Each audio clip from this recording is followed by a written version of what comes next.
بسم الله الرحمن الرحيم.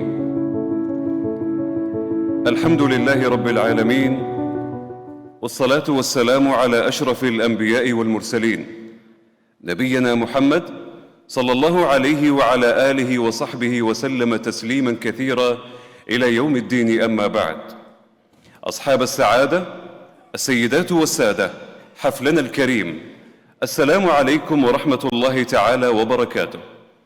يشرفنا أن نرحب بكم على أرض المملكة، وتحديداً من جدة عروس البحر الأحمر، في افتتاح القمة 15 للخدمات المالية الإسلامية التي يستضيفها البنك المركزي السعودي تحت عنوان التمويل الإسلامي والتحول الرقمي، موازنة الابتكار والمرونة.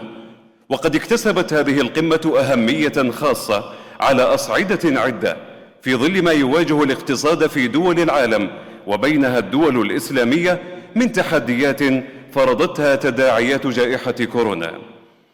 ضيوفنا الكرام، تشكل اليوم هذه القمة منصة رفيعة المستوى رئيسية للنقاش وتبادل وجهات النظر لإجراء مناقشات معمقة حول التمويل الإسلامي ومدى موائمته مع التحولات الرقمية لتحقيق نمو مستدام وتعزيز الابتكار في النظام المالي الإسلامي والاستفادة من خدماته واعتماد التقنية وضمان الاستدامة من أجل دفع عجلة النمو في الدول الإسلامية.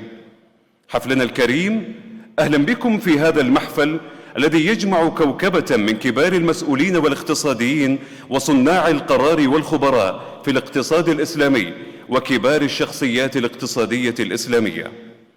ضيوفنا الكرام، تبدأ الآن هذه القمة بجلسة تشاركية لأعضاء مجلس الخدمات المالية الإسلامية تحت عنوان تعزيز البنية التحتية المؤسسية والسوقية لقطاع المالية الإسلامية، تنفيذ المعايير التنظيمية والعمل المستقبلي. يديرها سعادة الدكتور بيلو دانباتا، الأمين العام لمجلس الخدمات المالية الإسلامية، فليتفضل مشكورا.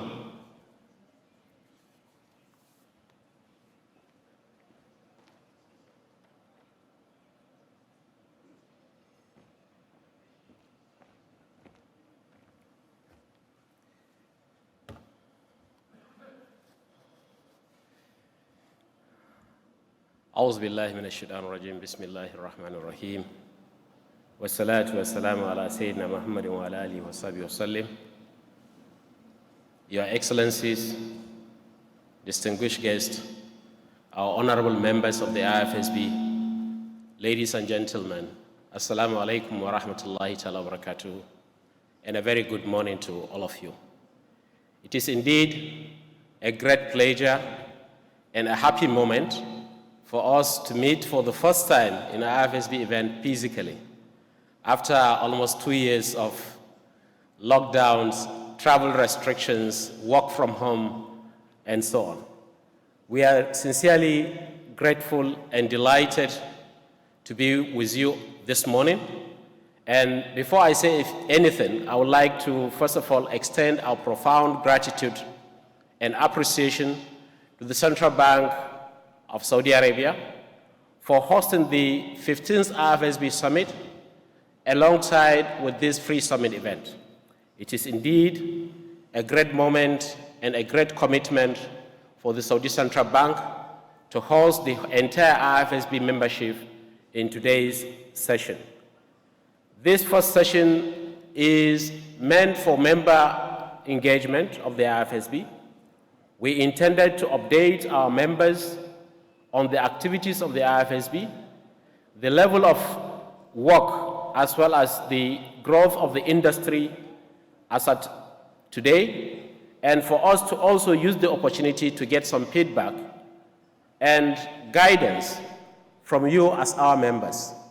It is indeed a great pleasure and honor for us to stand before you to share with you the development of your institution and the development of your industry. The IFSB is your institution, and we are there working for your institution. With me for these member industry engagement sessions are my two honorable assistants. I have with me Dr. Rifki Ismail. He is a seconded staff of the Bank Indonesia and now Assistant Secretary General, Technical and Research, that is now looking after all the technical work of the IFSB. Dr. Rifki, on the stage, please. Thank you. I would also like to invite and introduce my second Assistant Secretary General, Mr. Suhail Al-Zadjali. He is from the Central Bank of Oman, seconded to the IFSB. He is responsible for the Implementation and Resource Department. All implementation issues, implementation support, implementation activities are being supervised and coordinated by Mr. Suhail. Mr. Suhail, on the stage, please.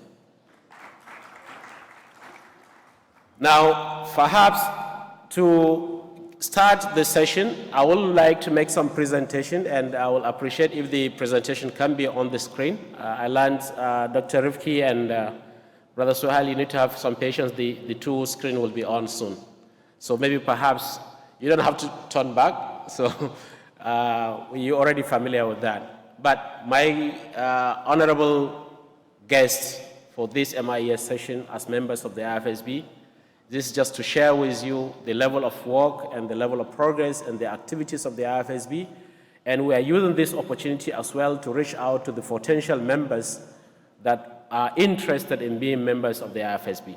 First, the IFSB, as you're all aware, is the first and apex prudential standard setting body for the global Islamic financial services industry.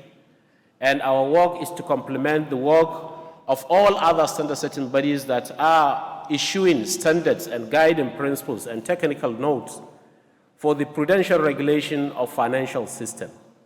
The IFSB unique work is that it comprises the three sectors, basically the banking, the Islamic capital market, and the Islamic insurance sectors as a single standard setting body for prudential regulation in these sectors. We complement the work of the Basel Committee on Banking Supervision. We complement the work of ISCO, the International Organization of Securities Commission. We complement the work of the International Association of Insurance Supervisors. The IFSB, as you are all aware, is an industry promotion, it's a standard setting body that focuses in promoting resilience and stability and soundness of the global financial services industry in terms of prudential regulation. The IFSB, we have these fundamental objectives as key objectives. We develop the prudential standards and recommend their implementation. We as well facilitate the implementation of the standards through various initiatives. We establish a database which we call the PCP, that is the Prudential Structural Islamic Finance Database, where we collect data directly from the central bank and deposit it in our database system, and we use it for our research as well as in development of our stability report. The IFSB also will provide guidance on effective supervision and regulation in terms of policy advices, technical assistance to the central banks. The IFSB will establish cooperation with international standard setting bodies and other stakeholders. We work closely with our members to ensure that the concerns and the members' industry is being resilient. And then we do produce quality research. And all these initiatives, the standards, the research work of the IFSB are freely available, can be downloaded in the IFSB website because you as members sponsored that. The IFSB's one of the landmark achievements was that in 2018, the combined executive board of the IMF, that is the International Monetary Fund, and the World Bank jointly decided to adopt the IFSB standard core principles on banking supervision, or banking regulation, I can say, for their FSAP assessment program. And we subsequently, in 2019, got the decision of the Financial Stability Board, FSB, to include the IFSB core principles in their compendium of standard. This is a great landmark that floats the IFSB as a standard setting body in the global landmark, either in conventional or Islamic financial service industry. the IFSB standards research work are now a reference material. Of course, I believe you are very familiar with the governance structure of the IFSB. We have the General Assembly, we have the Council, the Executive Committee, and the Technical Committee. The Technical Committee is responsible for the development of the IFSB standards and all technical work, and is currently now being chaired by the Deputy Governor, Dr. Fahad of Saudi Central Bank. We are really grateful for the Saudi Central Bank to send and nominate a very high caliber person to be the chairman of the IFSB Technical Committee. It also further demonstrates the commitment of the Saudi Central Bank. The IFSB Council is now currently being chaired by the UAE Central Bank, and the IFSB Executive Committee is now being chaired by the Bank Indonesia. All the two governors, the UAE Central Bank Governor chairing the IFSB Council, and the Bank Indonesia chairing the IFSB Executive Committee. This shows the commitment of the IFSB members to the continuous aspirations of the industry and of the Council on the IFSB. The IFSB, in developing or in conducting all our work, we have 4 strategic key results areas. One focusing on the standard development, which we call the SKRA1, and the other is focusing on implementation, and another one is focusing on the corporate visibility, engagement with our members, and promoting and ensuring value in IFSB membership. Of course, we also have a strategic focus area, which is ensuring that the resources that you give us, we utilize it efficiently and productively. This is one unique thing about the IFSB, why we are different, and we can say we are either ahead or at par with any other international standard setting body. The due process in developing the IFSB standard is very, very rigorous, and it has the strong commitment of our members. It is extensive and comprehensive. No step is left uncovered in terms of quality and in terms of dedication and commitment by the IFSB members. This is an entirely a long process in coming up with a single standard, and it requires a minimum of 2.5 years, sometimes more, to come up with a strong, good quality material for regulation as guideline. We have so far issued quite a number of standards, and all these standards are there readily available. And as I mentioned, we expect the members to continue to engage and to download these standards as a reference material for implementation in order to ensure resilience and stability of the financial services industry in their respective jurisdictions.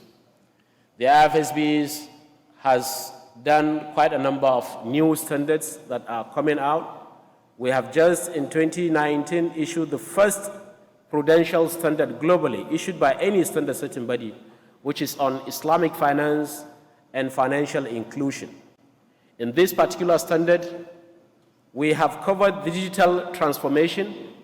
We have covered guidelines with regard to the deployment of technology and digital solutions for Islamic banking in terms of fintech applications.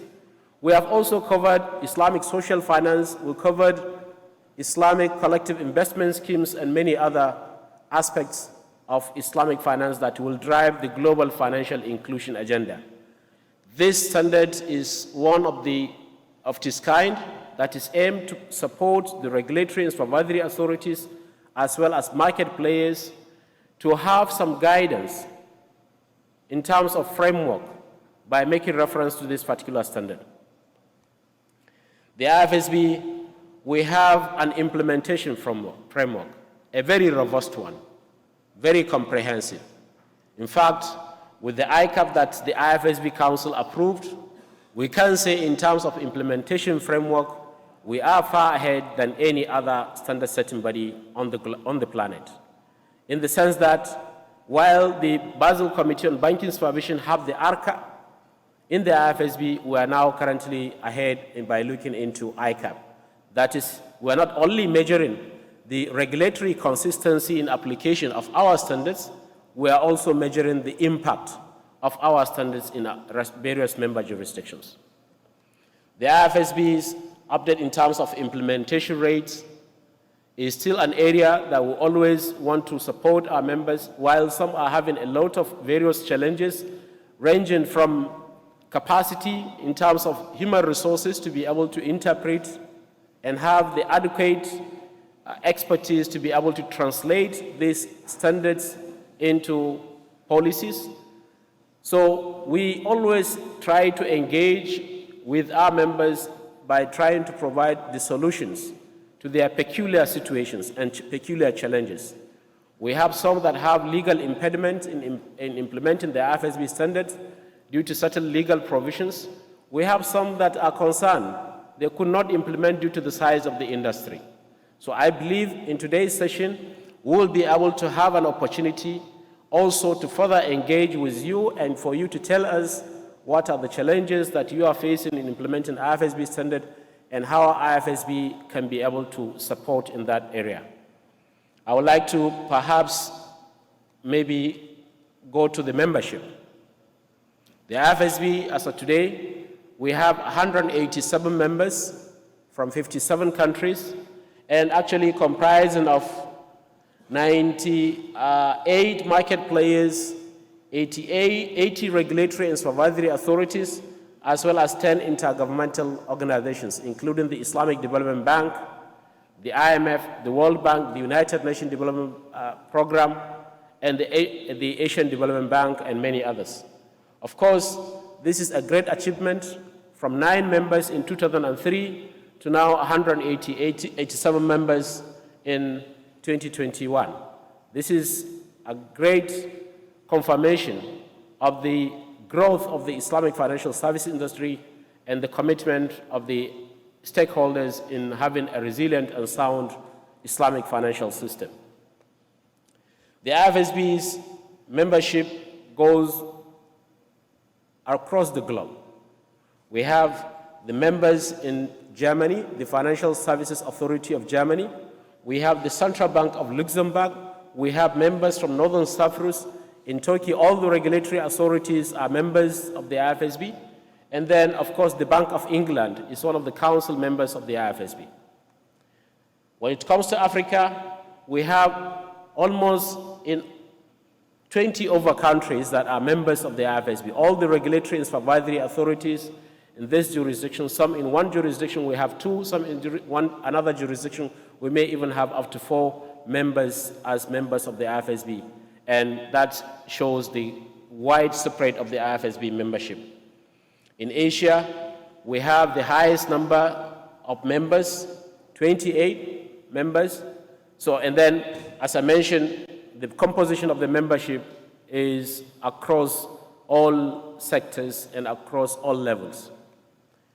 The IFSB, of course, we developed our landmark publication, which is the IFSB Stability Report, in which we provided an extensive analysis and assessment of the global Islamic financial services industry outlook, the recent development in the industry, and how the market is actually being managed and maintained in various jurisdictions. We engage with our members based on the FCF database in developing the IFSB Stability Report. The IFSB's Stability Report indicated a growth trend for the global Islamic financial services industry year on year from $2.19 trillion in 2018 to $2.44 trillion in 2019 and $2.7 trillion in 2020 as at Q2 of 2020. This is an interesting development, and it shows the growth in trend in terms of the total asset for the Islamic financial services industry. The IFSB's membership indicated that the Islamic finance asset is now systemic significant in 15 jurisdictions. These are jurisdictions that have at least 15% and above market share of the Islamic financial services industry in their respective jurisdictions. We believe this is an upward trend, and it will continue, bi-idhnillahi ta'ala, with your support and with your commitment to the Islamic finance. Of course, the IFSB's PCP database, we have already highlighted that, and we solicit your support and cooperation in utilization of this data. And for the data is meant for you, but it's at the custody of the IFSB. It is meant to do some financial modeling, financial focus, to give you some indicators that will be very useful to you in making policies as well and in decisions with regard to the development of the industry in your respective jurisdictions. The IFSBs have a great network of international collaborations, and we sincerely appreciated all your commitments and your engagement with the IFSB, and we continue to look forward to more engagement and more collaborations with all of you and with all our members. We are indeed now facing the global challenges. The COVID-19 pandemic has come up with a new way of doing things, and it also brought about a lot of opportunities that we can leverage on, and we believe, bi-idhnillahi ta'ala, it is now an opportunity for the Islamic finance to praise its potential to drive greater economic global growth. With this note, on this note, I would like to once again thank you for listening to us, and we'll be opening a Q&A session. Myself and my two assistants will be there to take any questions and any feedback that you want to give us, either as a way of improving our activities or maybe some clarifications that you may need in order to enjoy more of your benefit as a member. Or if you want to join the IFSB as a membership for your institutions, we will also be very, very happy to provide any guidance that you may like to hear. And then I believe it is an opportunity for me to say that if you are not a member of the IFSB, you are definitely missing a lot as being a stakeholder in the global Islamic financial service industry. Wassalamu alaikum wa rahmatullahi wa barakatuh.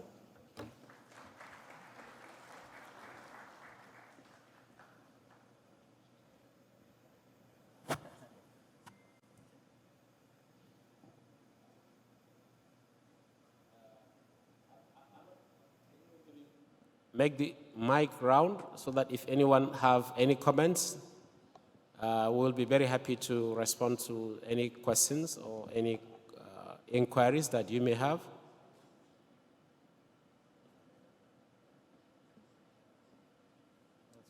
You have the mic? Okay. All right. Okay. Please.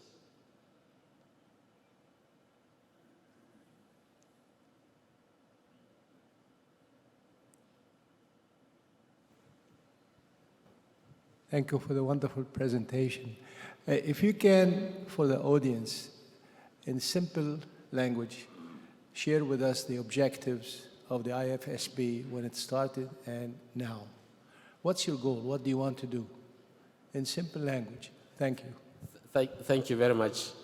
We at the IFSB, with the support and guidance of our council, executive committee, and technical committee, we are aspiring to ensure the growth of the Islamic financial service industry is not affected by any kind of crisis now or in the future. And then we are aspiring to be the reference point in terms of global Islamic financial services industry regulation. So in a simple terms, this is what IFSB aims at, and we are committed to continuously ensure the growth and stability and soundness of the global Islamic financial service industry through the adoption of our standards and through engagement with our members. I hope that clarify and answer your question, Dr. Yahia. Dr. Ibrahim Rafeli from Rajhi Bank, board member. I would like to thank you, Doctor, for this very impressive and comprehensive presentation about your organization. You see that you have a lot of assets in your organization. I am looking if you planning or you already plan, maybe I don't know, to deliver some training program for the Muslim youth or non-Muslim youth who are interested to have a master's degree in banking or takaful or governance of banks or diploma, whatever mean level, because many young people want to enroll in this industry. I hope if there is clarification for this. Thank you. Thank you very much, Sheikh Ibrahim. The IFSB currently have capacity building initiatives in terms of the building awareness, as well as literacy, financial literacy on Islamic finance. We do conduct workshops, we do conduct capacity building for market players, and we currently have an e-learning platform which can be subscribed by members and non-members of the IFSB. We do, as we are talking now, currently conducting a workshop, capacity building in level 1 for all the industry stakeholders with the support of Saudi Central Bank, which is just started now and is going on currently. It will be for the whole day. So we will be able to do that. Now, where we are to go to the universities and then to other non-members, we always collaborate with our members. We are always, IFSB is very pleased and happy to work with our members and to provide capacity building in any jurisdiction, in any platform and wherever it is, with the support and engagement with our members. So if a Raji Bank wishes to have a capacity building or a training, we are very, very pleased to partner with a Raji Bank and to provide that kind of training using our own resources. We have the expertise that can be able to demonstrate as well as train the industry. For your information, I believe maybe I will give it to Brother Suhail to add to you that we even have the train of the trainer programs, and then he can be able to maybe, you can share much information about the train of the trainer programs. Thank you very much, SG. Sheikh Ibrahim, just to add to what SG already said, we have lots of programs which we are collaborating with our partners as well with this regard, and we are trying to do the capacity building as already SG explained. And there is train-to-trainers programs which we try to clarify the standards and to make it more implementable, and what the difficulties our partners are facing in regard the implementing the new standards, and make it very simple, and how to implement it. So we are doing different kind of programs which are supporting the industry, supporting our partners, to collaborating. We are doing some partnership with others to do these new programs and to deliver whatever they need, the support need, and our staff is always there to support the industry, to support the market players. As SG already mentioned with regard to one of the workshops, the capacity building we are doing today for Saudi market in Takaful, which is going on so far. So we are trying to increase even these type of capacity buildings for the markets, for the institutions, for different markets. As you know, we are doing the banking, Takaful industries, and capital market industry. So we are trying to build up this knowledge, and for the youth to get more familiar with Islamic banking, and to grow the standards and the understanding of Islamic banking itself. So this is a brief what we are doing, and we hope, inshallah, if anyone else who's interested to do more collaboration with us, we are ready to support you, the banks, the members, anyone. We are here always. We are here to support, and I urge everyone to go to our websites and see what the programs we have and what we are capable of doing, and for sure we are there always to support the industry. Thank you very much. And maybe as an addition, with the e-learning platform that we have, in addition to the e-learning platform that we have, with now current way of conducting virtual events, please let us know if you want. We can create a program, and then we can facilitate and we can share the link for the wider audience, especially if we are talking about university students and others that may be under the promotion or support of our Rajah Bank, we will be able to conduct that virtually as well while we are in Kuala Lumpur. And this is open to all our members, whoever that wants to have some kind of financial literacy or some kind of Islamic finance capacity building initiatives. Then if you are members of the IFSB, you are entitled to have this as a way of support. And we are there to support you in that. Yes. Yes. My question will be directed to the Secretary General of the IFSB. I have seen no role in, for the IFSB with regard to the Islamic endowment. Is there any effort that can be exerted to develop this sector, particularly the third sector and the non-profit sector? Yes. Thank you very much. I think I just mentioned that we have done an extensive work in research in terms of the endowment, that is the Waqaf. We have issued quite a research work on Waqaf. And in addition to that, we also have this financial inclusion standard that I just mentioned. We provided some guidance, and it serves as a reference material for anyone that wants to develop policies or framework for the development of Waqaf industry. So, I mean, in the IFSB membership as well, we have some financial institutions and non-financial institutions that are members of the IFSB, as you can see from the global collaboration network. So we are pleased to partner with you, but we have already done a lot of work in terms of Waqaf, and it's readily available in IFSB website, and you can download and make reference to it. Maybe perhaps Dr. Rifki is responsible for technical work. Maybe you can share what are our research projects moving forward. Thank you, Dr. Bello. Yes, what has been said by Dr. Bello. So we have done some researches in some of years. For this year, we are doing one of the researches related to Waqaf social funds. And also, we have had some collaboration with our members and non-members in participating as the speakers in the event with respect to social finance development. So we do recognize the intention of the industry with regard to the Islamic social finance, particularly after pandemic. We realized that a lot of intention from the regulators or the market players for the sake of helping others by assessing or accelerating the role of Islamic social finance.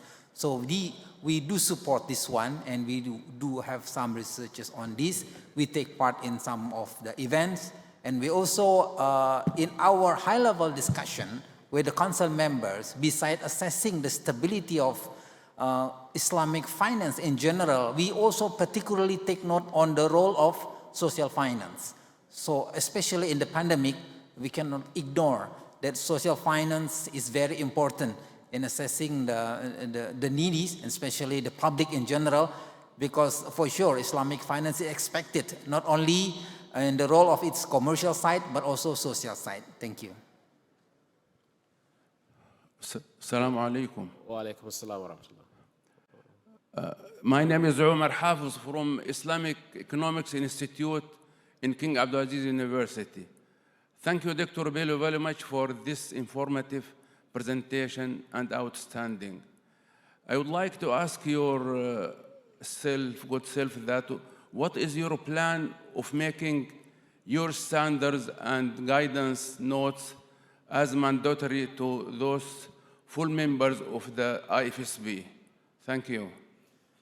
Thank you very much. A very great question. I think I have some of my council members here. I can see His Excellency, the Governor of the Central Bank of Libya, and the Deputy Governors of State Bank of Pakistan and Bangladesh sitting here with me. There is a strong commitment by our members in implementing the IFSB standards. So we believe a principle-based approach is always better than a rule-based approach. We encourage our members for the betterment and resilience of their respective jurisdictions to implement the IFSB standard. So for now, it is voluntarily to implement the IFSB standard, but we have witnessed a strong commitment by our members, particularly the council members, the regulatory and supervisory authorities as members of the IFSB, in implementing the IFSB standard. So I think that's what I can say for now, and that's what has been the practice.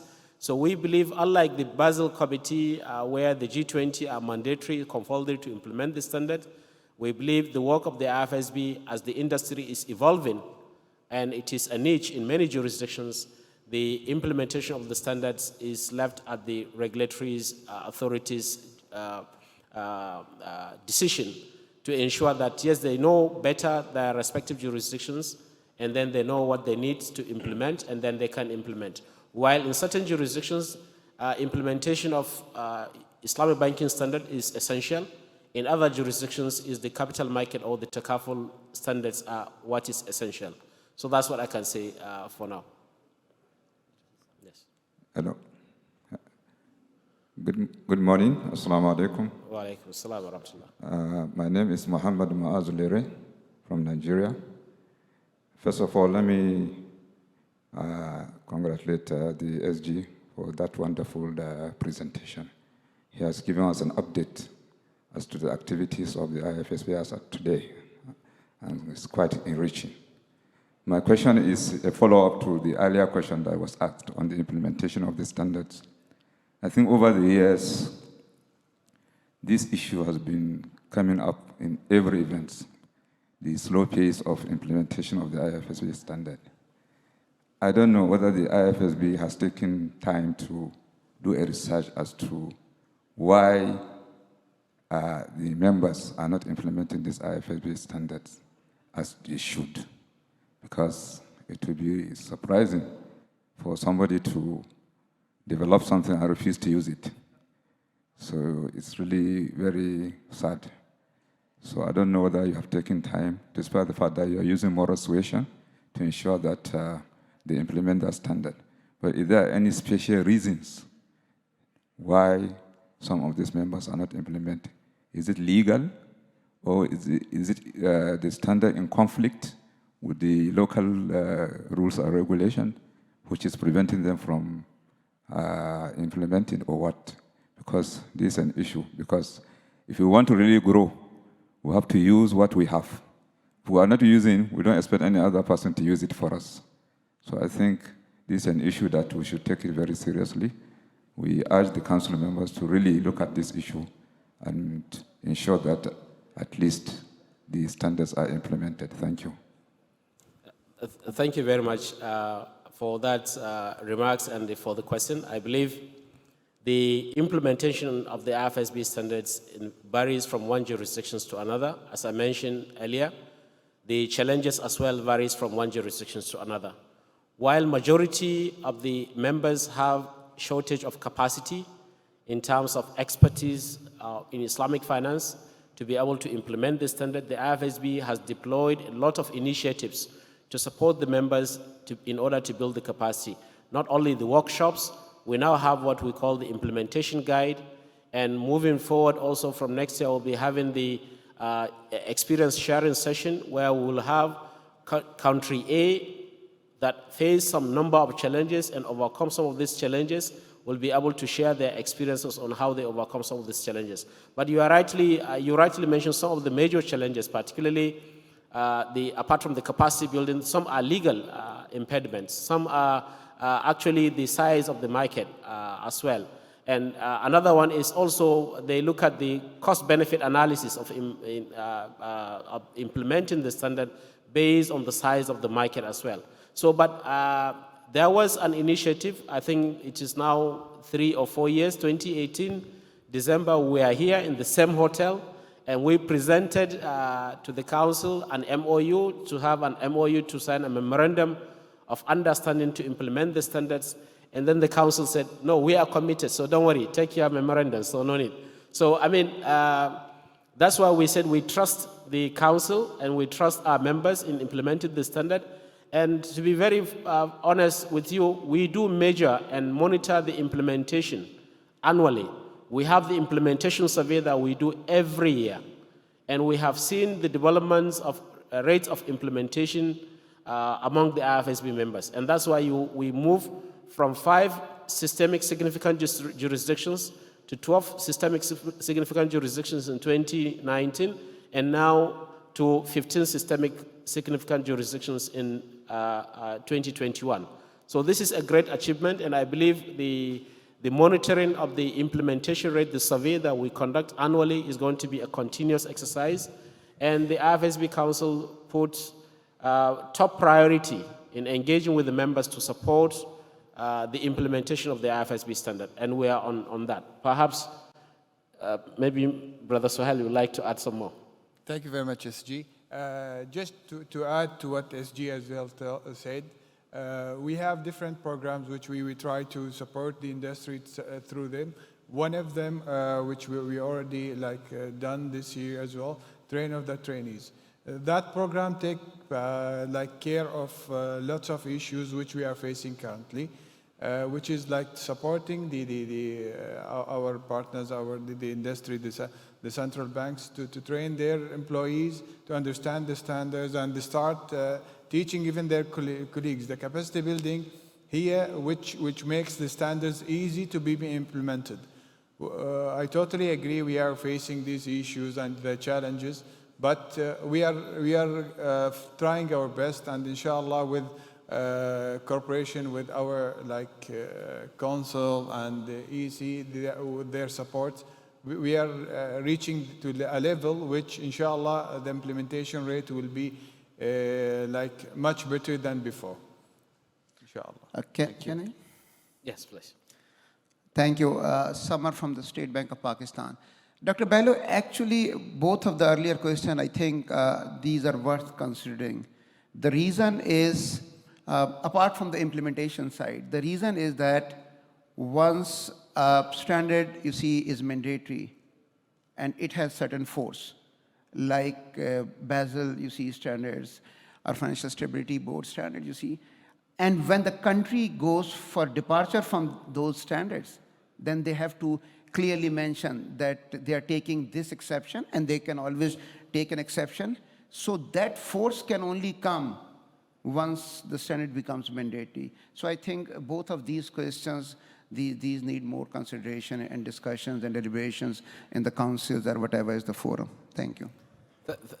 Thank you very much, Mr. Said Samar. And we actually, that's one of the essence of having this MIS engagement session, is for us to get some of this feedback. And we will, as we table the issue in December 2018, the council decided to leave it voluntary. We will go back again to the council. We have a council meeting coming up in Abu Dhabi on the 9th of December, inshallah, and then this issue will also be discussed at the council, bi-iznillah ta'ala. So the council will take a consideration in whether the standard should be made compulsory rather than voluntary. Thank you very much. Thank you so much, Dr. Bello, for the wonderful presentation. My name is Mustafa Mudashiru, NDIC Nigeria. From the presentation, the growth rates in different jurisdictions are not the same. I think one of the ways, by way of suggestion of really fast-tracking the growth of the jurisdictions that are below the ladder, is to share experiences, the success stories of those that have done well. I think a platform to demonstrate that will be good for the industry. Thank you. Thank you very much. This is exactly what we plan for effective next year. We'll be having this experience sharing session on the implementation of the IFSB standards. We already have issued our implementation guideline. We have the Central Bank of Oman, the three other central banks that participated in sharing their experiences, and this implementation guide is readily available at the IFSB website. And bi-iznillah ta'ala, going forward next year, we'll do much of that, and then we'll be having the sharing session. Now, I would like to use the opportunity as well to share with our members that with the global evolving challenges, particularly on climate change, it gives us the opportunity for us, after the pandemic or during the pandemic, to bring out the resilience and the unique features of Islamic finance. The way the Islamic finance can be able to be used as a tool for accelerated economic recovery. not only for banking sector or capital market sector in terms of issuing of sukuk, but we are now seeing a great opportunity for takaful to now get a greater penetration rate. The climate change brought about opportunity for us to exploit the beauty of takaful in actually mitigating some of the potential risks that is brought by the climate change. The Islamic finance is inherently, I can say, considering the Islamic social finance aspect, has inherently have a solution to some of these global challenges that we are witnessing. So Islamic social finance, takaful, these are important areas of the industry that also need to be stressed out, and we solicit the members that the growth rate in the takaful sector, we have trade financing a lot that can be looked into using takaful. We have the climate change, the focus-based financing using takaful can be a great opportunity for the growth of the industry. So I believe the opportunity and the decision of moving the industry forward is yours, but we are always ready and here to support you. I don't know, maybe there are some concluding remarks since that if there is no any other question, because of time, I was made to understand we have next session. So please, Dr. Rifki, anything on the technical work that we are doing that you may need to share with the audience, please. Thank you, Dr. Bello. Just to add what has been mentioned by Dr. Bello with regard to differences of growth in Islamic finance in particular country, we address some of them in our stability report. As you can see in our website, we regularly publish our stability report, and we do notice some of the success story of countries in developing Islamic finance. Also, currently, every year, we conduct a survey to our members and non-members with regard to the policies being taken by certain jurisdictions. And these surveys are being shared as well with our members. So there might be some sharing experiences among members and non-members with regard to the initiative, the success story, efforts, and even policy measures taken by certain jurisdictions. So instead of applying the standard or implementing the standard, we do also have some sharing mechanism among countries with regard to the robust development of their Islamic finance. Thank you. Thank you, Brother Suhail. Thank you very much, SG, and thank you very much, Dr. Rifki. Just to add to what been said already by SG and Dr. Rifki, these sharing sessions were successful. We gone through this session. The members was saying their experiences, their difficulties, what they were facing, and how they overcome with the challenges which they faced, which I think even all the members, and they can be benefited from each other. This is what is helping the industry to implement even more standards, to overcome the challenges which they are facing. And alhamdulillah, we were successful, as SG already mentioned, to do these type of sharing sessions. And inshallah, in the future, we are going to do more of these sessions, which will be helping the industry, helping the institutions to implement these standards and make it easy, for them to share their experiences, overcome the challenges, and cover all of these things. Thank you very much, SG. Thank you very much. Just to highlight that, all right, okay, we have a question. Please. Assalamu alaikum wa rahmatullah. Wa alaikum assalam. Hamza Bawazir from Saudi National Bank. Regarding standard number 15 for the update on capital adequacy, it was issued in 2013. When are we going to have another update? This is the first question. The second question is regarding the tools for the capital adequacy, like additional tier 1 and additional tier 2 and tier 2 sukuks. The current sukuks that are issued by the banks are adhering to Basel, not to IFSB. And it has adherent Sharia issues. Not all the scholars are comfortable with these sukuks. When are we going to have IFSB's tools that are fully adhering to Sharia? Thank you very much. That's a very wonderful question there. The IFSB 15, that is the revised capital adequacy standard, has already been revised and will soon be issued by Ismal ta'ala. And for additional tier 1 and additional tier 2 capitals now has been reviewed by the Sharia board, and the IFSB IDB Sharia board has already given their clearance. And inshallah, you will receive these standards as soon as, hopefully, it will be approved by the council in December meeting, and then you will have it readily available, and it takes care of all the Sharia issues that you have mentioned, bismillah ta'ala. At the absence of any question, considering that it is time, it's already 10:30, I would like to once again thank you most sincerely for being here with us and for giving us all this feedback and comments. The session is recorded, and we take note of all the comment, the feedback that we receive seriously, and bismillah ta'ala will incorporate and add some of these, all the comments into our work plan, as well as whatever need to be brought to the attention of the council will be brought in. I'm very, very delighted and happy that my council and my executive committee members are in today's session. They hear it.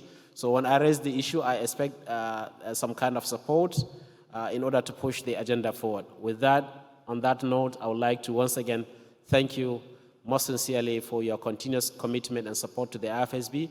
And please, if you have any suggestions or any feedback that you want to share with us, feel free to write us directly or just share with us anytime that you wish.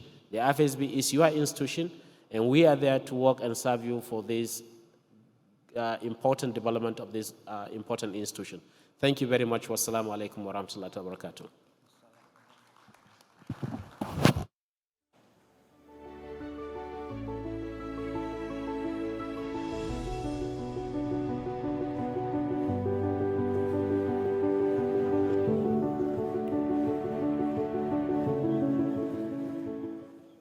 شكرا للسادة المتحدثين، وشكرا أيضا موصول لجميع المشاركين والحضور في هذه الجلسة التمهيدية الأولى. لحظات دقيقتين ونبدأ الفعالية الثانية بإذن الله. شكرا.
مرحبا بكم ضيوفنا الكرام في ثاني جلسات قمة الخدمات المالية الإسلامية، والتي سيتم خلالها إطلاق تقرير المالية الإسلامية للمملكة لعام 2021 ميلادية.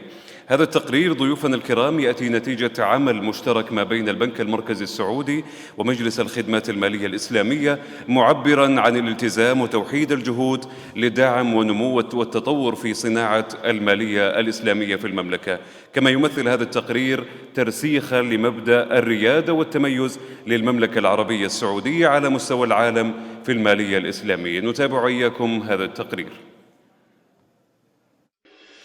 بعد توحيد البلاد على يد الموحد الملك عبد العزيز بن عبد الرحمن آل سعود طيب الله ثراه، شهدت بدايات النهضة الاقتصادية المبكرة في المملكة العربية السعودية.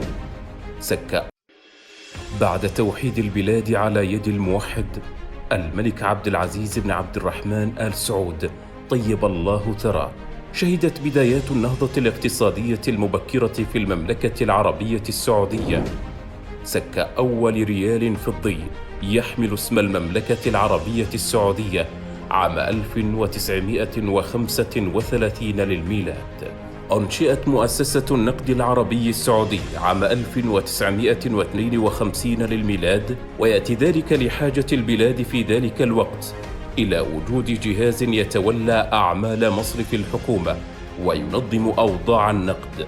وشهد العام ذاته إصدار أول عملة ذهبية من فئة الجنيه الواحد باسم الملك المؤسس. ثم أصدرت المؤسسة في العام 1953 للميلاد إصداراً يشبه العملة الورقية وهي إيصالات الحجاج، وصدرت بفئة 10 ريالات، ثم صدرت فئة الريال الواحد وال5 ريالات، ليكون ذلك انطلاقاً لطرح إصدارات متوالية من النقود الورقية والمعدنية. مر اقتصاد المملكة بمراحل وتحولات نوعية وصولاً إلى عهد خادم الحرمين الشريفين الملك سلمان بن عبد العزيز حفظه الله، والذي شهدت فيه المملكة إطلاق رؤية المملكة 2030 لتحقيق عدة أهداف، منها تنمية وتنويع الاقتصاد.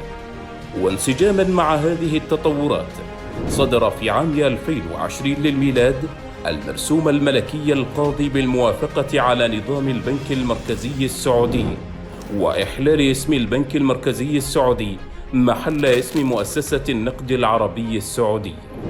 يحظى القطاع المالي بدور محوري في رؤية المملكة 2030، حيث تم إطلاق برنامج تطوير القطاع المالي بهدف تعزيز دور القطاع المالي في دعم تنمية الاقتصاد السعودي.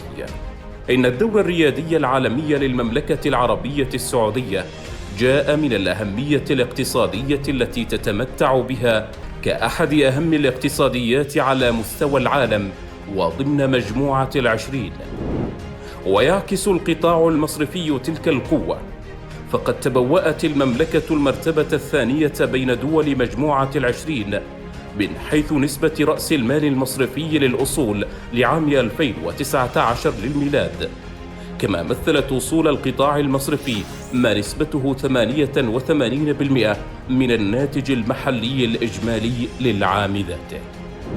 تشكل المالية الإسلامية جانباً محورياً من القطاع المالي السعودي، حيث تتبوأ المملكة المرتبة الأولى عالمياً في قطاعات المالية الإسلامية المتنوعة كالتالي: الأصول المصرفية الإسلامية للربع الثالث لعام 2020 28.5%.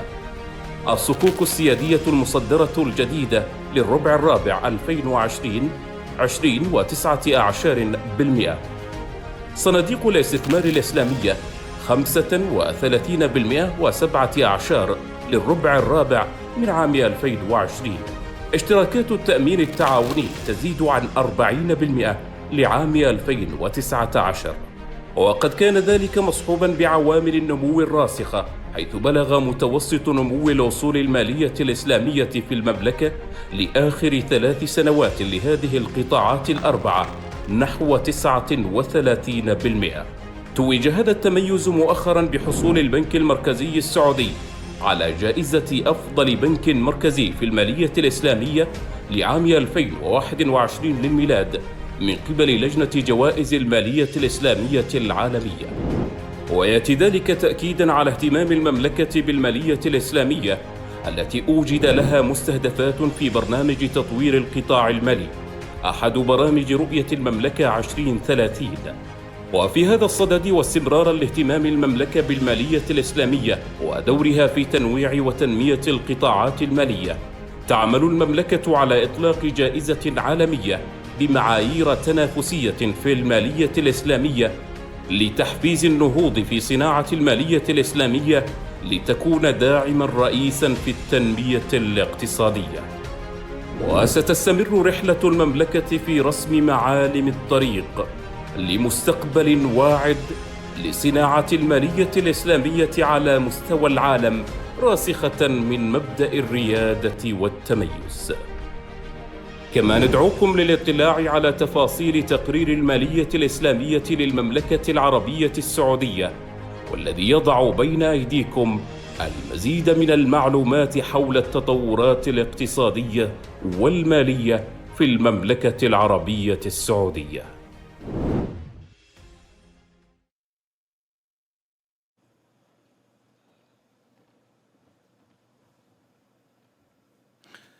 ضيوفنا الكرام، الكلمة الآن لسعادة الأمين العام لمجلس الخدمات المالية الإسلامية الدكتور بيلو دنباتا، فليتفضل مشكورا.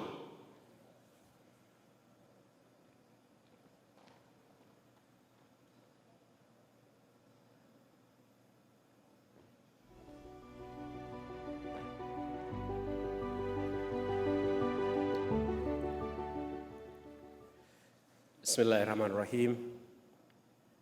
It is once again indeed a great pleasure for us to be here to witness the launching of a very important publication that is jointly published between the IFSB and the Saudi Central Bank.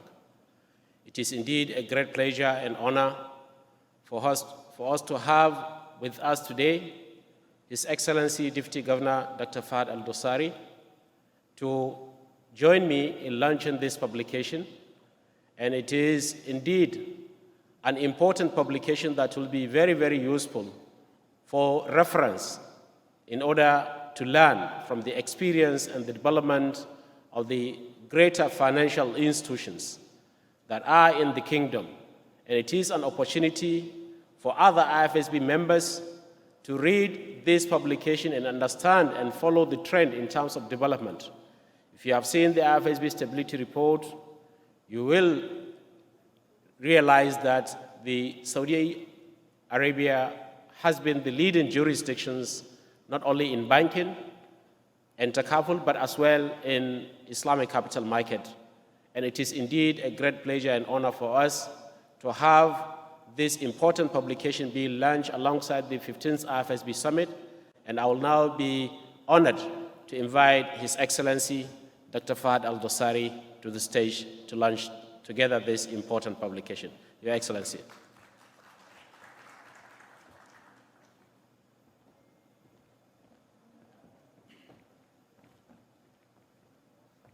Assalamu alaikum. Sabah al-khair jami'an.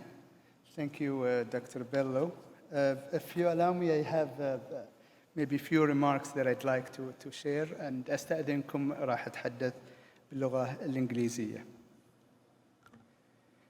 Let me start by welcoming you all to Jeddah, Saudi Arabia, and really glad to have all of you here after our virtual meetings in the past 18 months, I think. So it's good to have everyone here in person in Jeddah, and I hope you're going to enjoy your time here in the summit and also in Jeddah.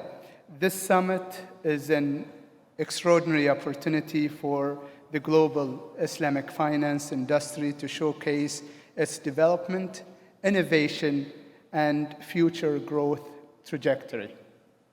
Islamic finance is a remarkable function in the global financial system and has continuously recorded double-digit growth rates, expanding its footprint across a number of jurisdictions worldwide. The digitalization of economies and financial sector is exciting time for the industry. I am positive that Islamic finance will continue to display its dynamism as it leverages from this new growth medium. We are privileged to hear from leading global experts, practitioners, policymakers, and the industry over the course of the next 3 days in this very relevant theme. In this session, myself and Dr. Bello, we are delighted to launch the Saudi Arabia Islamic Finance Report 2020. This report is a result of the work and collaboration between SAMA and the IFSB and testify to our ongoing commitment in supporting the growth and development of the industry in Saudi Arabia. Islamic finance is a systemically important backbone of the Saudi financial system. The country's future economic plans, which are embodied by the Vision 2030, will be supported and realized by the Islamic finance.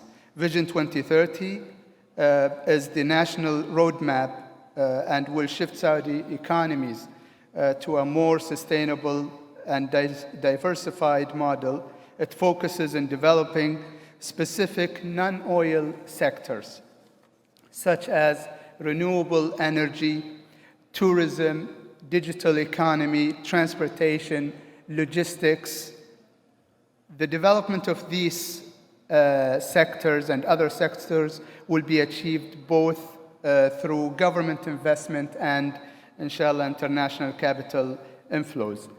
The Financial Sector Development Program is one of the vision realization programs that will contribute to realizing the economic and financial aspects of the Vision 2030. Islamic finance will be the core of it, given its leading position in our domestic market.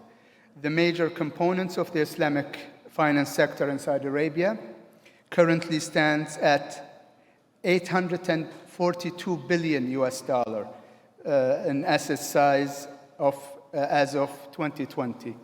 This includes the world's largest Islamic banking sector of $544 billion, representing 73% of the total bank assets in the kingdom, and 28.5% of all Islamic banking assets globally.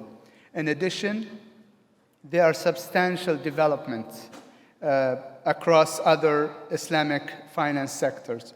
Sukuk, corporate or cooperative insurance, and Islamic investment funds are all ranked #1 globally in terms of assets.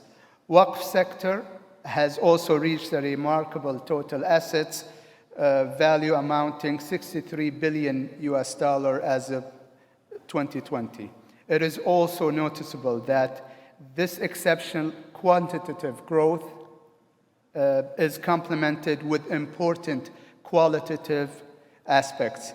In this regard, SAMA has issued Sharia governance framework for the Islamic banking sector and issued Sharia governance guidelines for the finance companies. SAMA will continue to provide a conducive regulatory landscape for Islamic finance, balancing growth and financial stability.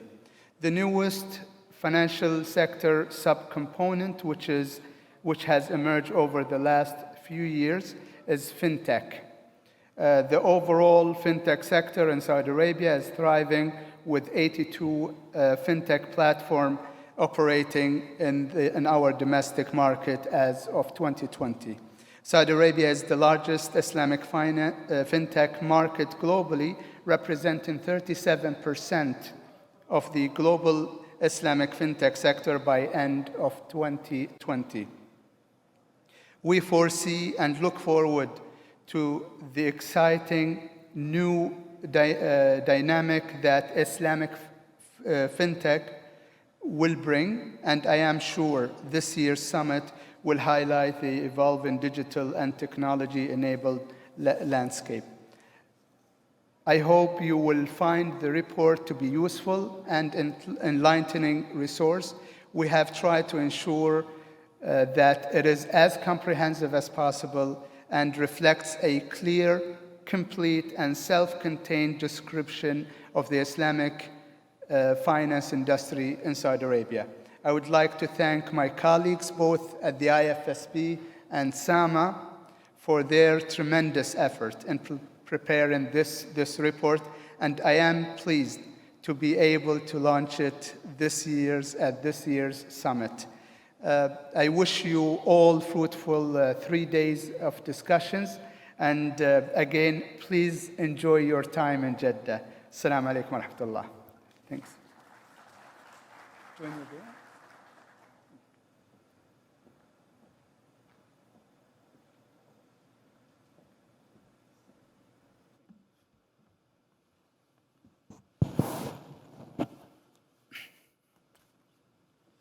Thank you very much, Your Excellency, for these wonderful remarks on the launching of the report.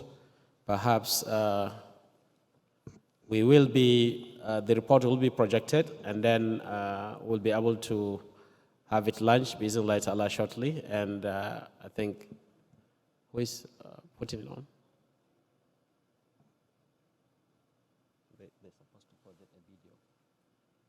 A video about, I think the video already. Can they play the video for the report, the launching of the report?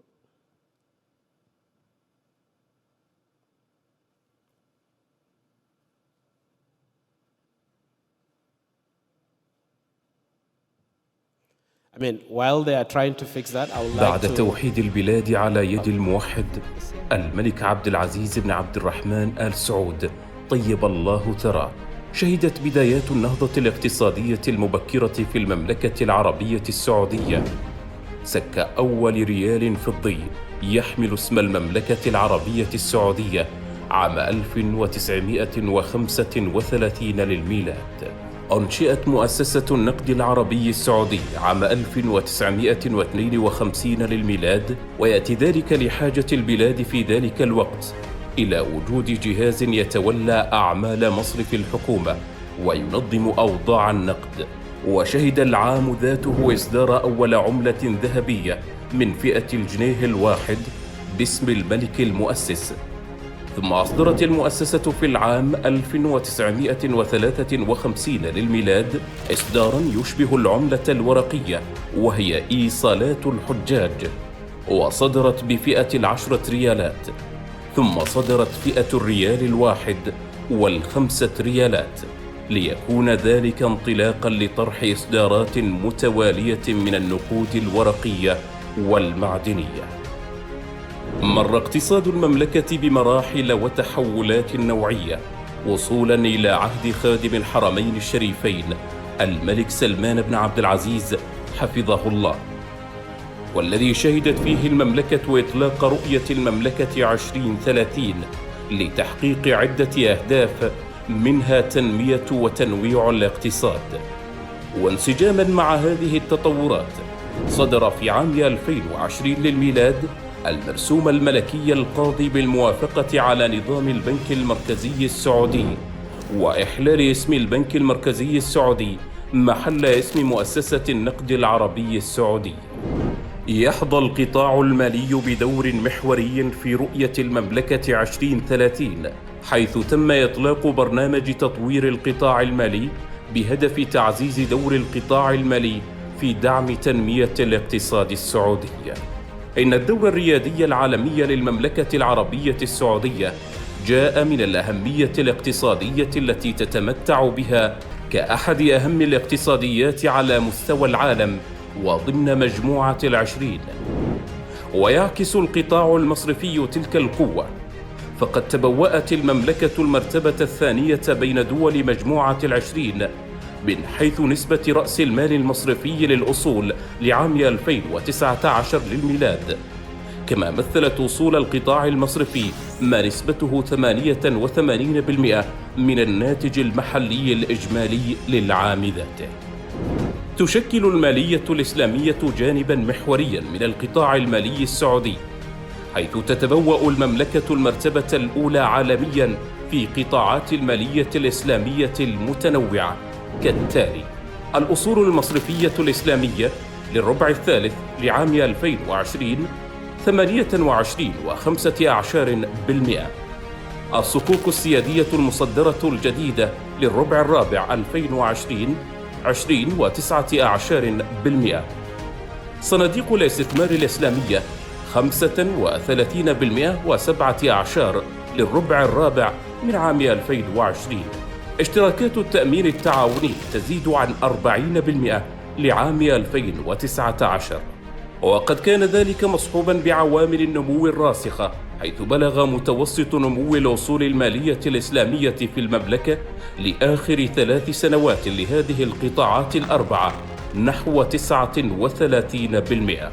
توج هذا التميز مؤخرا بحصول البنك المركزي السعودي على جائزة أفضل بنك مركزي في المالية الإسلامية لعام 2021 للميلاد من قبل لجنة جوائز المالية الإسلامية العالمية.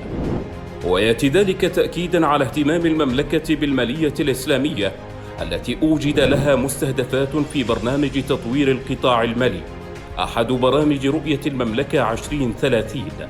وفي هذا الصدد واستمرارا لاهتمام المملكة بالمالية الإسلامية ودورها في تنويع وتنمية القطاعات المالية، تعمل المملكة على إطلاق جائزة عالمية بمعايير تنافسية في المالية الإسلامية لتحفيز النهوض في صناعة المالية الإسلامية لتكون داعما رئيسا في التنمية الاقتصادية.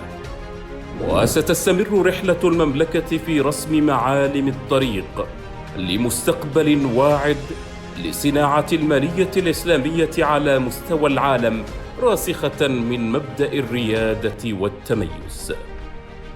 كما ندعوكم للاطلاع على تفاصيل تقرير المالية الإسلامية للمملكة العربية السعودية، والذي يضع بين أيديكم المزيد من المعلومات حول التطورات الاقتصادية والمالية في المملكة العربية السعودية.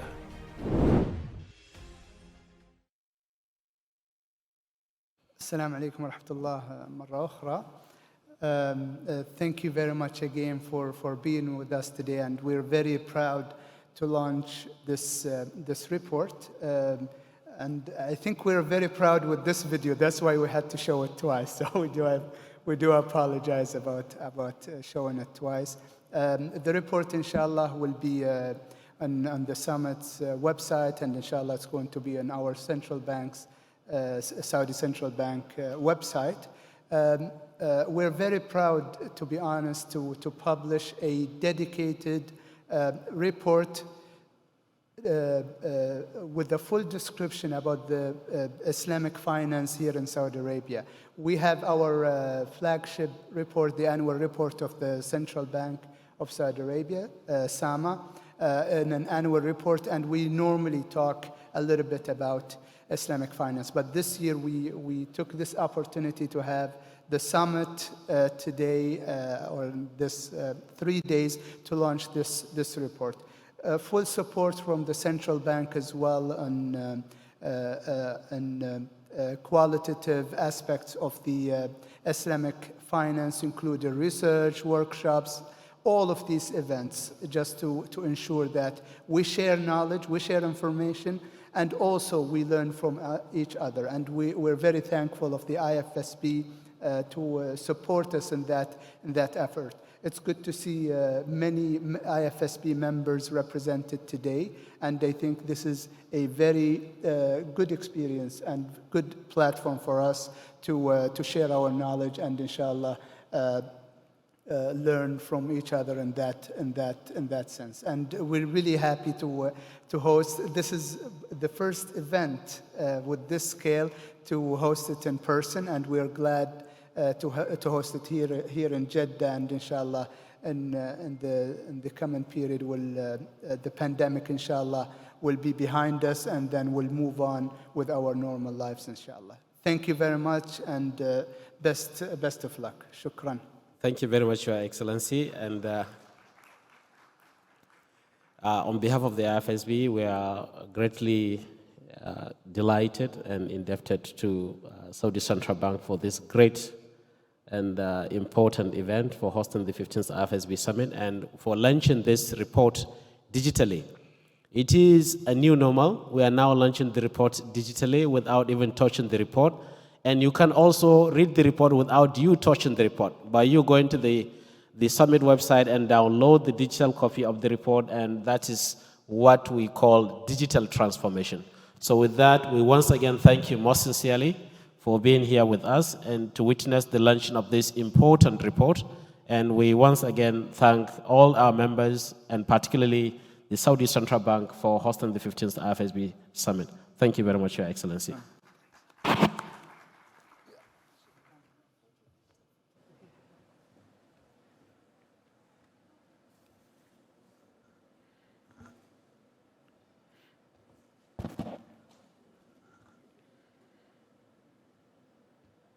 شكرا دكتور فهد، شكرا دكتور بيلو.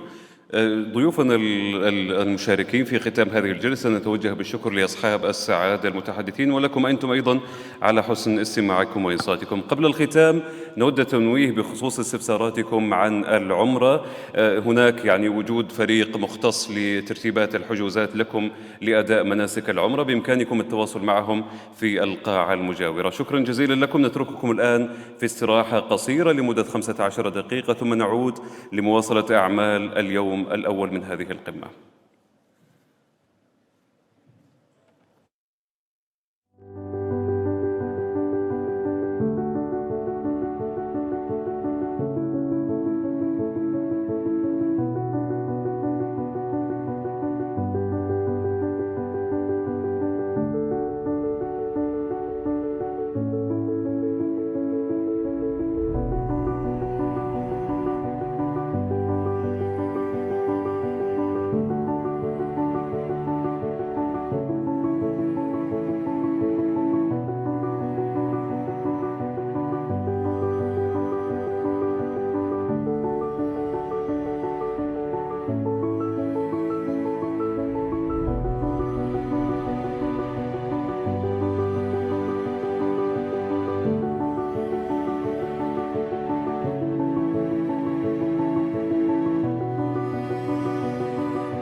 ضيوفنا الكرام سنبدأ الآن تكرما الجلوس في مقاعدكم.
بسم الله الرحمن الرحيم. السلام عليكم ورحمة الله وبركاته. مرحبا بكم مجددا في قمة المالية الإسلامية.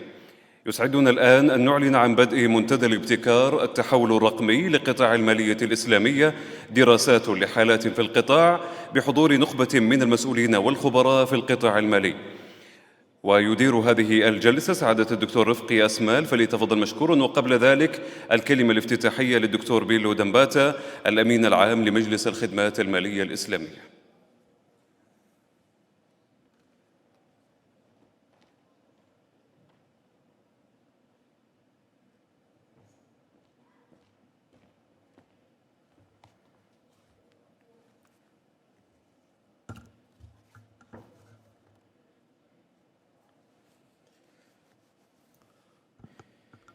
Bismillahirrahmanirrahim.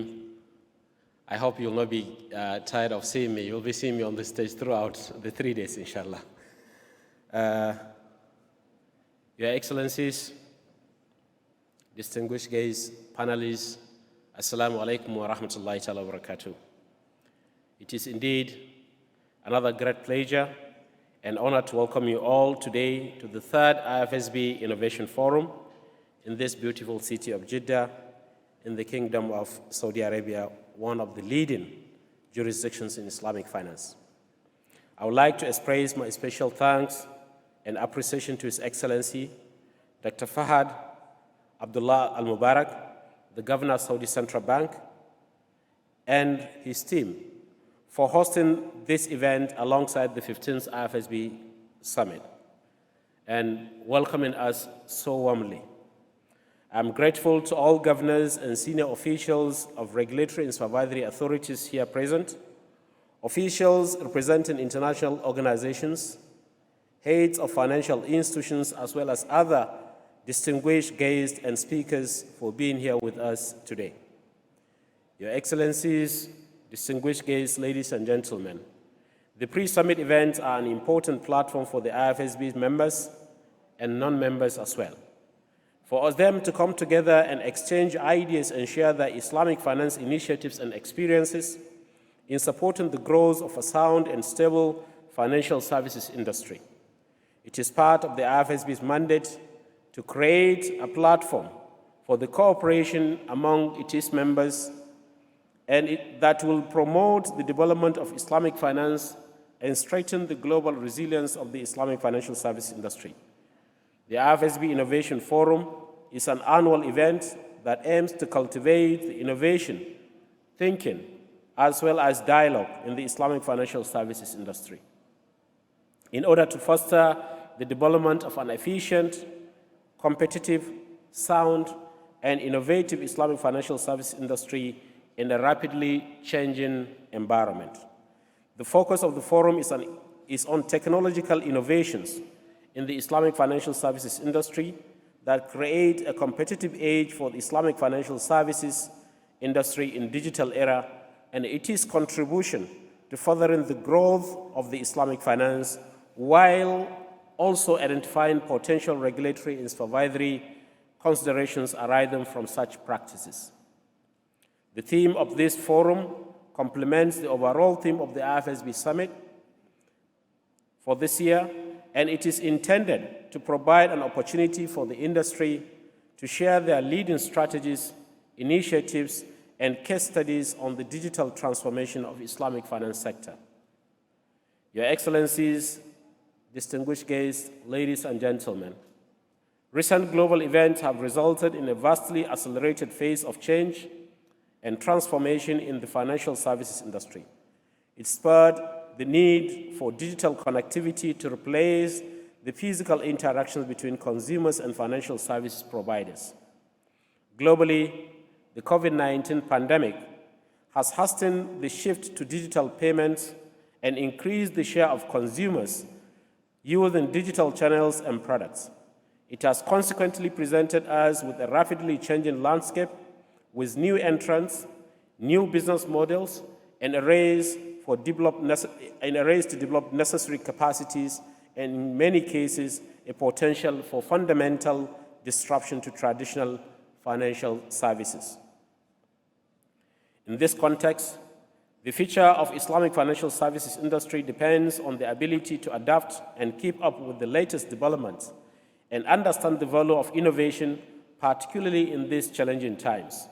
It is necessary to understand that the Islamic financial services industry needs to adapt to external factors, such as shifting customer preferences and competition from fintech and big tech market entrants, as well as internal factors by harnessing the potential of digital technologies.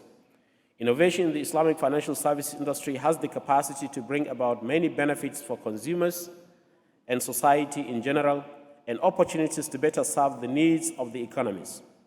Embracing digital transformation can enhance the ways in which Islamic financial services industry are offered, with potential of broadening access and inclusion, as well as improving efficiency and cost effectiveness while providing better choice, value, as well as information to consumers.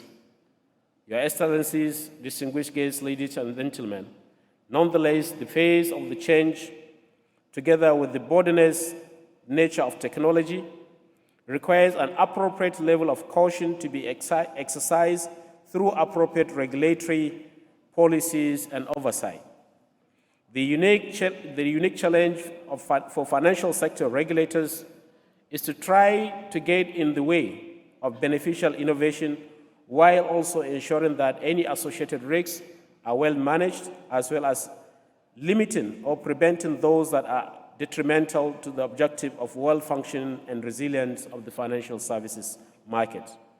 Islamic financial services firms also need to make informed choices about where and how they are going to adapt and make sure the associated risks are understood, considered, and measured as they make changes to their processes and business models.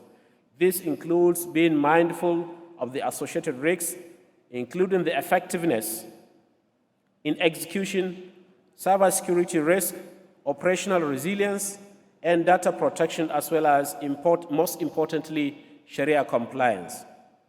As part of its mandate as an international standard-setting body for the Islamic financial services industry, the IFSB also aims to keep abreast for the emerging trends brought about by the digital transformation in order to identify this risk and these changes that present due to the accelerated digitalization.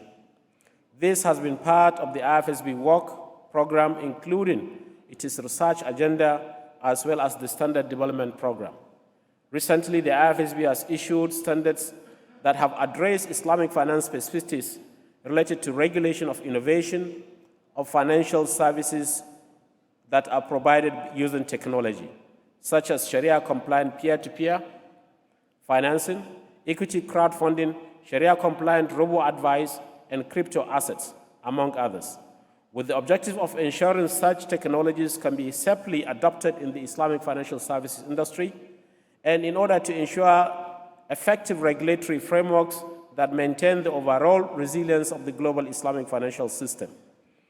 As innovation takes us into new territories in the provision of financial services, it presents a need not only to accept regulatory frameworks and supervisory practices, but to take into account the specificities of Islamic finance, and also a need to rethink the scope of the regulatory parameters that the Islamic financial services industry requires at this challenging time.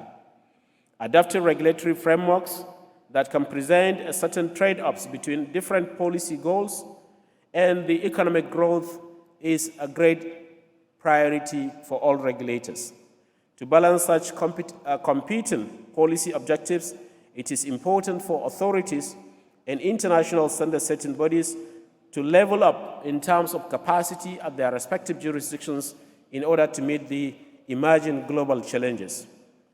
Your Excellencies, to conclude, I would like to once again use this opportunity at this forum today for all the IFSB members to enter into a great dialogue with policymakers and industry players who are leading the way in innovation in the Islamic financial sector. On that note, I wish you a very productive deliberations and discussion that will allow us to generate new insights, new ideas that will help us to realize the objectives of today's high-level forum.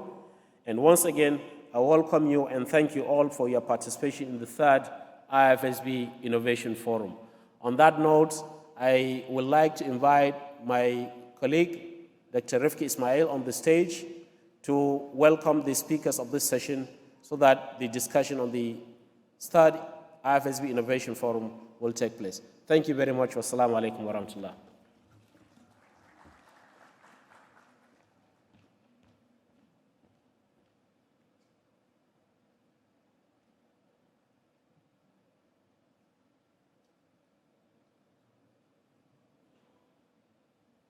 Bismillahirrahmanirrahim. Excellencies, ladies and gentlemen, and following up what Dr. Bello just given the remarks, we are going to have Innovation Forum, alhamdulillah. So the topic of this Innovation Forum is related to digital transformation of Islamic finance industry case studies. With this, I would like to invite our prominent speakers, resource person, 3 resource person, alhamdulillah. First one, I would like to invite, please, His Excellency Dr. Zamir Iqbal, Vice President of the ISDB, who's also Chief Financial Officer of the Islamic Development Bank.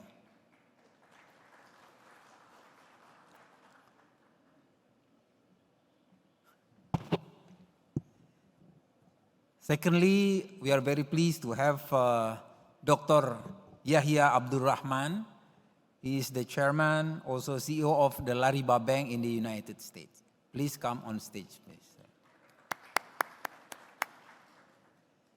The third prominent speakers would be Dr. Hilal Hussein, team leader, knowledge solution of the Islamic Development Bank Institute.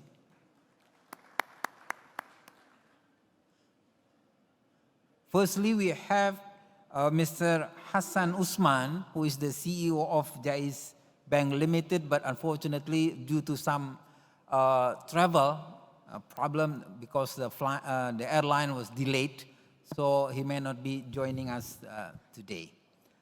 So let's start for the session.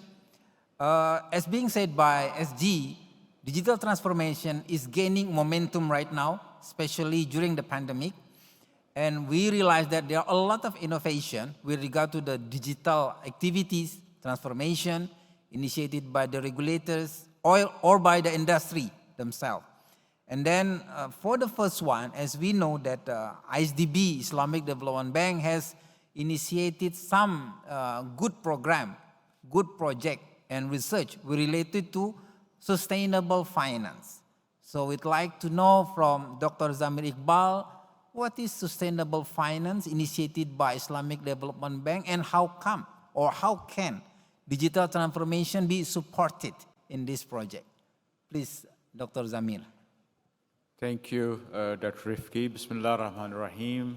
First of all, I'm really thankful to IFSB and Dr. Bello for giving me an opportunity, inviting me to share my thoughts with you. It's always a very good experience and learning experience to join IFSB and learn from very learned speakers. Now, Dr. Rifki, you mentioned about sustainability. As you know, that we as a multilateral development bank, the sustainability is embedded in all of our work. Especially we work in helping our member countries with their economic development, which we want to make sure that it is indeed sustainable. Now, you also know that we have targets for the 2030 Sustainable Development Goals, which we need. We are signatory of the SDGs, and we are very active in achieving those goals, helping our member countries to achieve those goals. Now, there are a wide range of activities which we undertake at the IDB, and a particular one which I would like to share my thoughts with you is about our mobilizing resources through specifically something called a labeled sukuk. We used to issue sukuk which were plain vanilla, basically known as a regular sukuk. However, we realized that there's a growing interest by a set of investors who are very particular about that how the money raised in these sukuk or bonds is used. These are the investors which we call them ESG investors, which are very particular about the environment, sustainability, and governance. Then we also we have a set of investors who are talk about the green projects. They want to make sure that anything which takes place is green and sustainable. So with that thing in mind, we wanted to attract new set of investors. Back in 2019, we embarked on a journey to develop a sustainable finance framework, which is required before you can go to the market and issue any sukuk. Now, I will be very, very frank with you that when we started developing the framework, I really underestimated it. Because the kind of rigorous analysis needed to develop the framework is really remarkable. And it's remarkable that in 20 years, the green finance principle, green bond principles, sustainable finance principles have developed so much. And sometime I joked, I said, look, looks like that getting a certification for green bond is much more difficult than getting a Sharia committee approval on some of the structures. So it was a very rigorous exercise. but I'm very pleased to share that, alhamdulillah, we finished that framework. We got it rated by one of the top rating agencies, which is called CICERO, and they give you the different kind of rating. So our framework was rated as a medium green shade, which is considered as a very good from the green investor perspective, and that is the same which is shade is given to the work by KFW, IFC, African Development Bank. So we are very, alhamdulillah, proud to have such a good rating of our sustainable finance work. Now, alhamdulillah, after that, we were able to issue 3 sukuk, 1 green sukuk and 2 sustainability sukuk. And sustainability sukuk is the one which we did last year, which was about one of the largest one. Actually, I think this year, 2.5 billion. So total, we have about issued 3 sukuk on green and sustainability sukuk amounting about $5 billion. Now, this is what we do for the raising, mobilizing funds. But now I will come to how the digitalization can help us. Now, one of the things which we realize when we are trying to issue the sukuk and be able to go into to reach out to these investors, we realize that investors are very keen on knowing the progress on the projects which are being financed by the sukuk. And we have committed to produce an annual report indicating what kind of development indicator we have achieved. What are the green things we have, how many emission we have reduced, how many jobs we have created for the youth and the women, how much new job growth we have done. So that basically is a very extensive exercise, which we realized that we did quite underestimated the effort. We, alhamdulillah, issued our first annual sustainability finance report, which is available on our website, and I encourage you to have a look at it. That tells you in each category how well we have done. And the reason being is that if we are not doing well, next time investor is not going to invest in our sukuk. Now, I think I'm going to, given that we have a limited time, I want to link it to the digitalization. Now, one of the things which we have seen is that since investors need a very close reporting and monitoring to achieve these objectives which are green and sustainable, we need to make sure that we have all the infrastructure to provide that timely information. And that's where the digitalization comes into play, that how we can make sure that a project in Africa, which is even in the pandemic, nobody has gone there, but we could get a good monitoring. We were working with Amazon and Microsoft, and they have now these facility available through virtual reality that you don't need to be on the ground, but through many of these digital tools or the drones, you can see how well the progress is, how well the crops are, how good is the water distribution and water supply to these remote areas. So certainly this digitalization has extreme potential. And what we felt in IDB, that because of COVID, we could not look at these projects. We could not even discuss in the remote parts how the projects are doing. Digitalization can happen and allow us to overcome that difficulty. So if you're able to build that infrastructure where we could monitor our projects quickly, efficiently, and make sure they're on track, then we can go back and attract more investors, indicating how good our progress is. Now, if IDB can do it, the other Islamic financial institutions can do the same thing.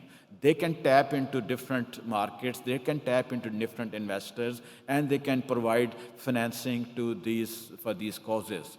Now, the last thing which I want to share is just want to draw your attention that one of the key discussions which are coming out of G20 and most of the multilateral development banks is that how we can make sure that the post-COVID-19 recovery is one of is very rapid. But there is a consensus that the post-COVID-19 recovery has to be sustainable, resilient, and green. So with these three kind of pillars, we all know that the digitalization will play a big role in achieving this rapid recovery in COVID-19, because we want the recovery to be sustainable, resilient, and green. So with that thing, IDB is very committed to continue working on making sure that all of our projects fully comply. We are also have committed that by 2025, 35% of all our projects will be in compliance with the Paris Agreement. So in that sense, our next challenge is how do we leverage on the digital tools and new tools to make sure that we can keep our investor informed with the latest progress on the projects, so they are aware of that their money which they are investing is not only for good cause, but it is very well spent. So with that, I will stop, and I hope I'm not gone over time. Thank you so much, Dr. Rifki. Thank you, Dr. Zamir. It is a great achievement by the Islamic Development Bank. I'm really impressed with what Dr. Zamir Iqbal has mentioned and explained us. Because three important words that he also mentioned. After pandemic, we need to have sustainable, resilient, and green economy. These are not only comply with Sharia, but also will improve the quality of humanity post-pandemic. And then the initiative of the SDB by having sustainable finance, launching green economy, green sukuk, but to be particular, right? Green sukuk has initiated other jurisdictions. We in the FSB has noted some green sukuk initiative taken by other jurisdictions. Probably, and I do believe they are also following what the success story of the SDB. I will come back to Dr. Zamir Iqbal, but then since we are having now Dr. Yahia Abdul-Rahman, who is the market player, is a player in Islamic banking. So with regard to the digital transformation itself, can you share with us what type of innovation or activities or any type of a product that you can create in your bank in responding to this digital transformation era? Please, Dr. Yahia.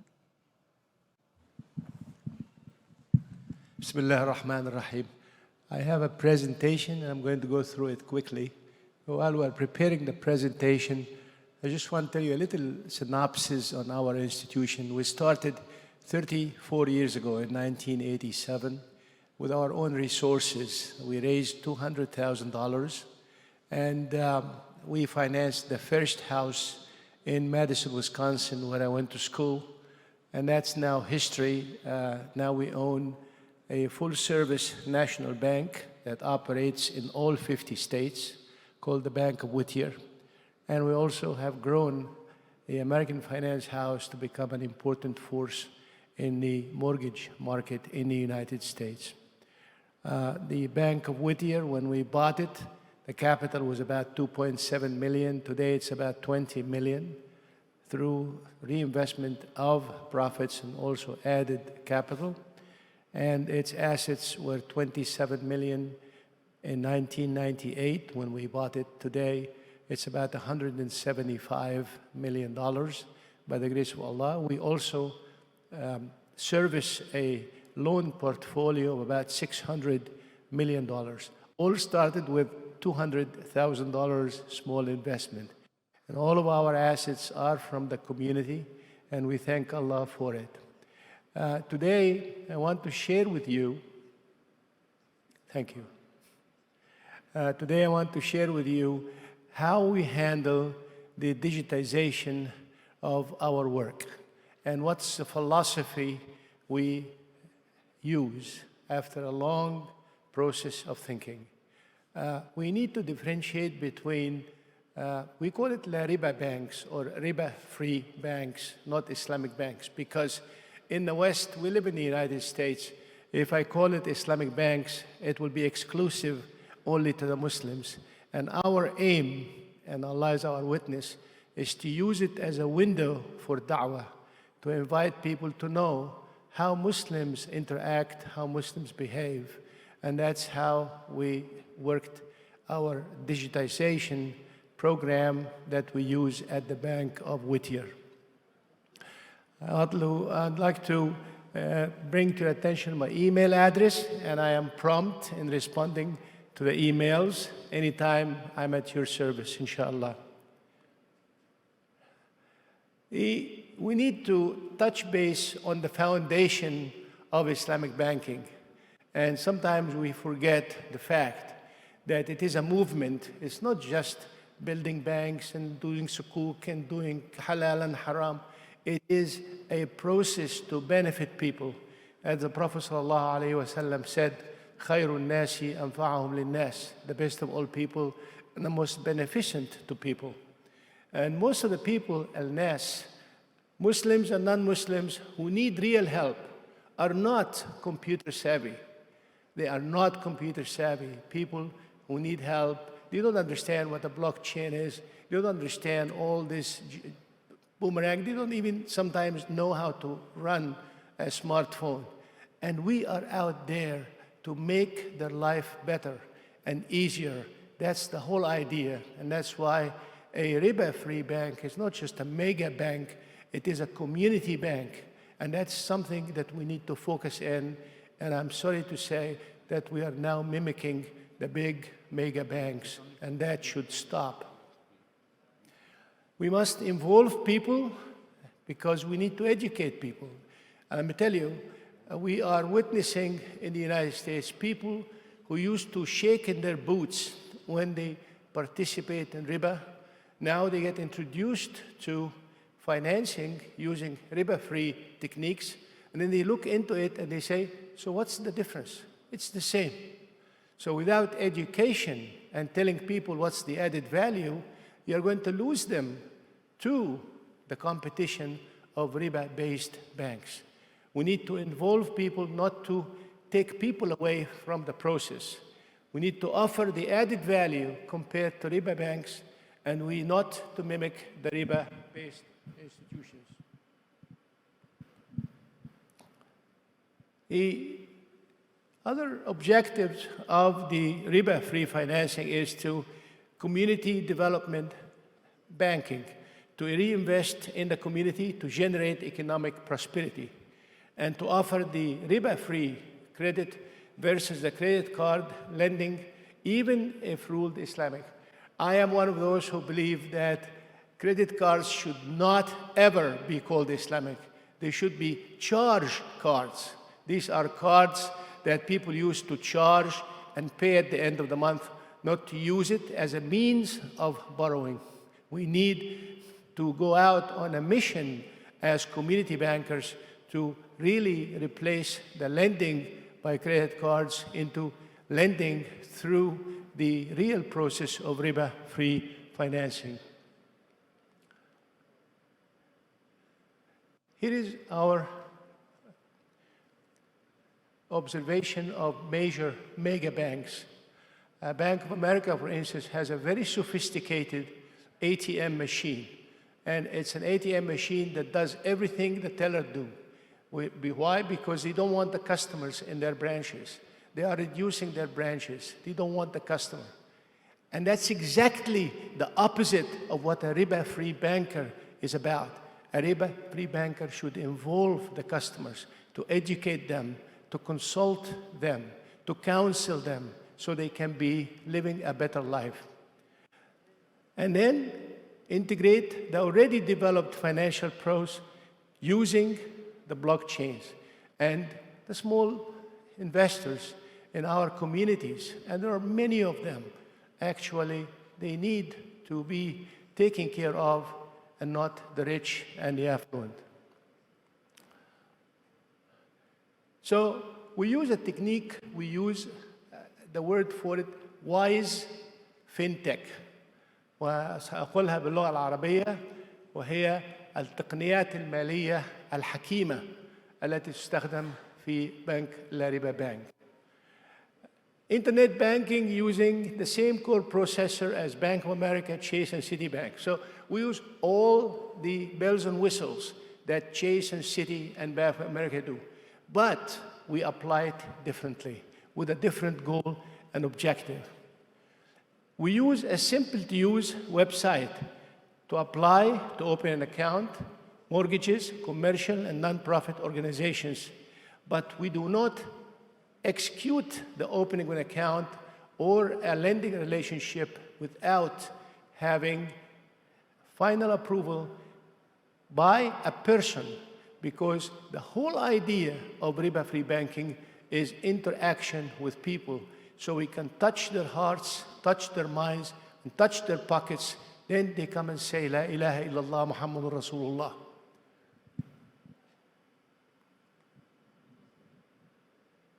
We also offer an advanced app on the smartphone, Apple and Google, and can be downloaded anytime. Offer the same bells and whistles that are available to the consumer. And we use social media for marketing our products and services using Facebook. So what is wise fintech banking? We use the internet to attract and engage customers, but must involve the human factor. We need to talk to the customer. We need to talk to the spouse of the customer. We need to know who they are. We need to know how many children they have. We need to know everything about them. Then we can develop a real family, the riba-free family. And then I want to share with you our goals at LARIBA. It's a movement to live riba-free, bidun riba. And it's a new banking discipline we presented in the United States as an alternative banking discipline. We're not out to say halal or haram or anything like this. We want to prevent people from saying, oh, you guys are Muslims, you think you are better. No, that's not what we do. We want to tell people this is our discipline, and you will find it is superior. And we have proven in 2007 and 2008 that all of our portfolio was not touched by what happened in the United States in 2008, because we strictly apply the discipline of the Prophet ﷺ. The second is to develop a new banking discipline from bottom to top. So we hire young men and women who graduate from college, and we teach them riba-free banking from scratch. But we insist that they should be the top students, 3.75 grade point average, and we insist that they are trained by a senior person who is a riba-free executive. And we insist that they should not be only Muslims. We have people from all faith, from all backgrounds, because we want to generate a new movement that will change the banking industry, that will produce ultimately what we call the RF banker, the riba-free banker, who is going to be the most sought-after banker that anybody would like. You know, when you read the Quran, Prophet Yusuf alayhi salam, when he was asked by Pharaoh, what would you like to do as a reward for his prediction of the 7 years of rich times and the 7 years of famine times, Prophet Yusuf alayhi salam said, "Ij'alni ala khaza'in al-ard." He wanted to be the chairman of the Federal Reserve System of the Egyptian pharaoh at that time. Now, all the chair people of the Federal Reserve System in the United States come from the Jewish faith. The question is, when are we going to have a chairman of the Federal Reserve Board of the United States who comes from the Islamic faith, that believes in the Torah, that believes in the Injil, and believes in the Islam as all inculcated in the Holy Quran? We call him the RF banker, or the riba-free banker. Dr. Yahia, if you don't mind, your time is 1 minute more, please. 1 more minute. Yeah. And we'll talk about asset management, and then naming it. We call it riba-free, and for the Jews and the Christians, we call it riba-free. And now we are promoting a branding, a new brand, we call it RF Bank, riba-free bank or responsible banking. These are some of our publications. In 1994, we issued the first book called The Riba Bank. 2010, we issued The Art of Islamic Banking and Finance, issued by John Wiley, USA, one of the largest publishers in the world. And actually, it sat down on the Amazon.com 10% bestseller on Amazon. And in 2014, they asked us to issue it in a textbook format, taught at South African universities in Kazakhstan, and it's a reference in many of the top universities in the United States. And then 2 important research papers were issued in ISRA, which is the premier research center in Malaysia, in Arabic and English, on the model which we use. We have pioneered the model which is based on one of the sales methods used by the Prophet ﷺ, صيغة البيوع، صيغة اسمها صيغة بيع الاستثناء، وهو بيع ملك الرقبة باستثناء حق المنفعة, the selling of the owner of title with the exception of the use of raqd. And if interested, I'll be glad to provide you the information. Thank you very much. May God bless you. Assalamu alaikum. Thank you so much, Dr. Yahia. It's very informative information from your side. So we have noticed that LARIBA Bank in States, they have taken a lot of initiative with regard to responding on digital transformation, like blockchain, internet utilization, website, but without forgiving the human factor. This is a very important point delivered by Dr. Yahia. Even though we we accelerate digitalization, but of course, digitalization cannot forget or cannot forgive, cannot release the interaction among people. So because Silaturahmi or interaction among people in Islam is a must. It also cannot be just easily forgotten. So it's very important point. Thank you so much, Dr. Yahia. Would like to ask Dr. Hilal Hussein, who's the team leader in Islamic Development Bank. So because I heard from him that IDB has had a digital voucher. Can you explain us what is it and how is it related with transformation, please? Thank you very much. Bismillah ar-Rahman ar-Rahim. Assalamu alaikum jami'an. I have a presentation. Thanks for the organizers of this event. It's not easy to speak after His Excellency Dr. Zamir and Dr. Yahia. So please allow me to share a short presentation on what we are doing currently in the ISDB, Islamic Development Bank Institute, معهد البنك الإسلامي للتنمية, when it comes to the fintech solutions, or we call it knowledge solutions for the development of the Islamic financial industry. First, let me share with you what is the mandate of the ISDB Institute. We mainly focus on leading the development of innovative knowledge-based solutions, which are mainly fintech, technology-based solutions, to support the sustainable economic advancement of member countries and Muslim communities in worldwide, guided by the principle of Islamic economic and finance. So this is a very focused area of our mandate that we would like to really meet throughout the years.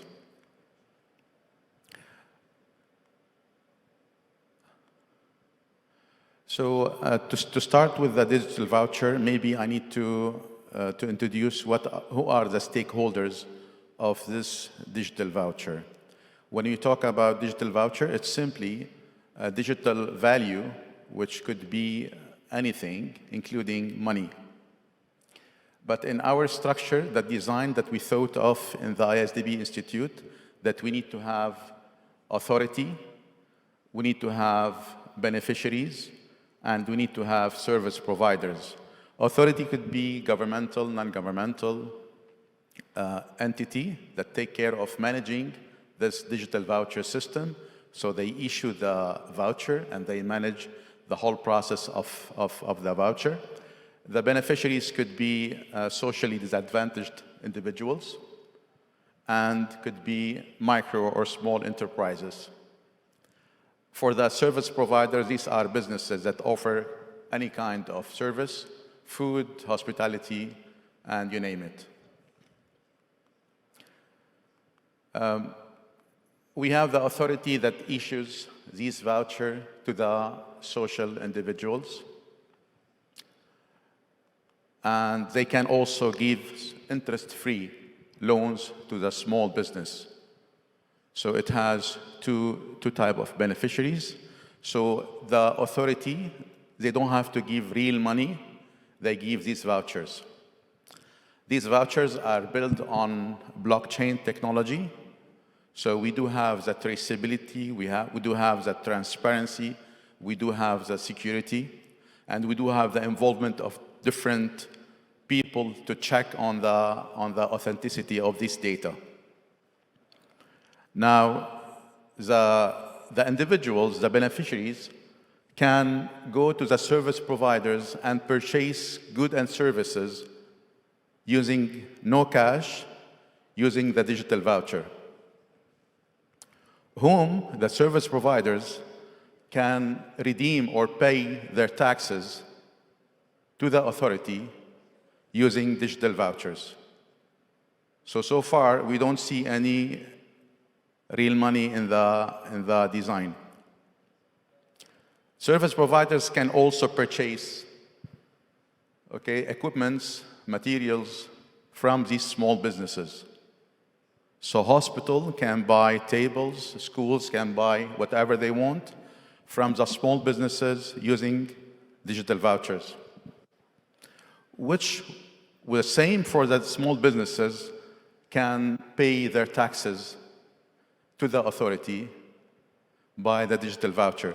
So the time the beneficiary or the small business or the service providers are accepting digital voucher for any type of service and good, this is a tax receipt for the government. It's not only limited actually to taxes, you can pay any governmental fees, electricity, water, you name it, using such a digital voucher. So this is by design how it looks like, and definitely the authority can also, the voucher is taken, can also give to the beneficiary again, so the cycle will run again. This digital voucher, it can act as a form of what we call social impact bonds. If we look here, for example, at the authority can allocate these vouchers to the target beneficiary group again. The socially disadvantaged groups, individuals, can use this voucher to benefit from the newly established services, because here we're looking at small businesses who will then become service providers after being established. Let's say you have a hospital that what they want to extend, or a school, or you want to build a new hospital, school, manufacturing. Later on, after maturity, you will become one of this small business will become a service provider who can also accept and serve the beneficiaries using digital voucher. And this voucher can be used to pay taxes, but can also be used for any payment to the government. Now, in comparison with the central bank digital currency, because now many countries are moving forward to test, deploy, research what's called central bank digital currency, which is issued by the central bank. Now, the central bank digital currency, we're talking here about formal money, formal currency. But when it comes to the digital voucher, it's a complementary money. So countries, they don't have to print extra money, right? When you have a closed economy, I don't have to print extra money for this specific network. So I'll have a network of beneficiaries, of service providers, of small businesses. All of them, they are in the same network where they don't have to use real money, formal money. They will use this complementary money, which we are calling here digital voucher. The digital voucher, the objective is to go for financial inclusion, whereby the main objective of the central bank digital currency is stability. This is in comparison. When we look at from authority perspective, digital voucher could be any development agency, whereby for the central bank, it's a central bank authority. Exchange is strictly domestic for the digital voucher, but whereby for the central bank digital currency, it's exchangeable for foreign currency. Now, in addition to this, for the reserve, it's not required for the digital voucher, but it's required for the central bank digital currency. In terms of technology, for the central bank digital currency, you need both centralized and decentralized technology. It could be chain-based, and it could be any other technology. It doesn't have to be decentralized ledger technology. It doesn't have to be decentralized technology for the central bank digital currency. But for the digital voucher, it should be built on blockchain, on decentralized ledger technology. So these are the difference between both digital voucher and central bank digital currency. Now, alhamdulillah, we were able to get a patent for this design, for this system. Definitely there are more details in this. And this is only one example of a patent we get in the ISDB Institute when it comes to the digital transformation in the Islamic financial industry. So we got 2 other patents, one for what's called credit management system. It's a mix-up of so many components, also being granted the patent. Another one is called, it's a component of the blockchain system. We know that in blockchain there are many proof of work, proof of X. We came with something that's designed by economical engineering mind. It's also patented, and now we're working on the 4th patent, inshallah. These patents will not stay only in the patent portfolio. We want to move it into the industry. So we want to make sure that these concepts are implemented in the member countries and non-member countries. So now we're having a strategic framework for capitalization of our solutions to be moved to the market, inshallah, through partners. We're targeting big companies in the blockchain space and the technology space to take it, inshallah, further. With this, I end my presentation. Thank you very much. Wassalamu alaikum wa rahmatullahi wa barakatuh. Assalamu warahmatullahi wabarakatuh. Thank you so much, Dr. Hilal. I think it's a very great initiative because digital voucher has combined function of financial inclusion, digitalization, of course, and then also social function of Islamic finance. I think this initiative can be further elaborated by jurisdictions who have similar intention, similar initiative with regard to utilizing digitalization for the sake of assisting the needy or social purposes. We have done with the first round. I would like to invite a question, probably from the audience, if you have concern, question, or any confirmation from the panelists, please. Please share.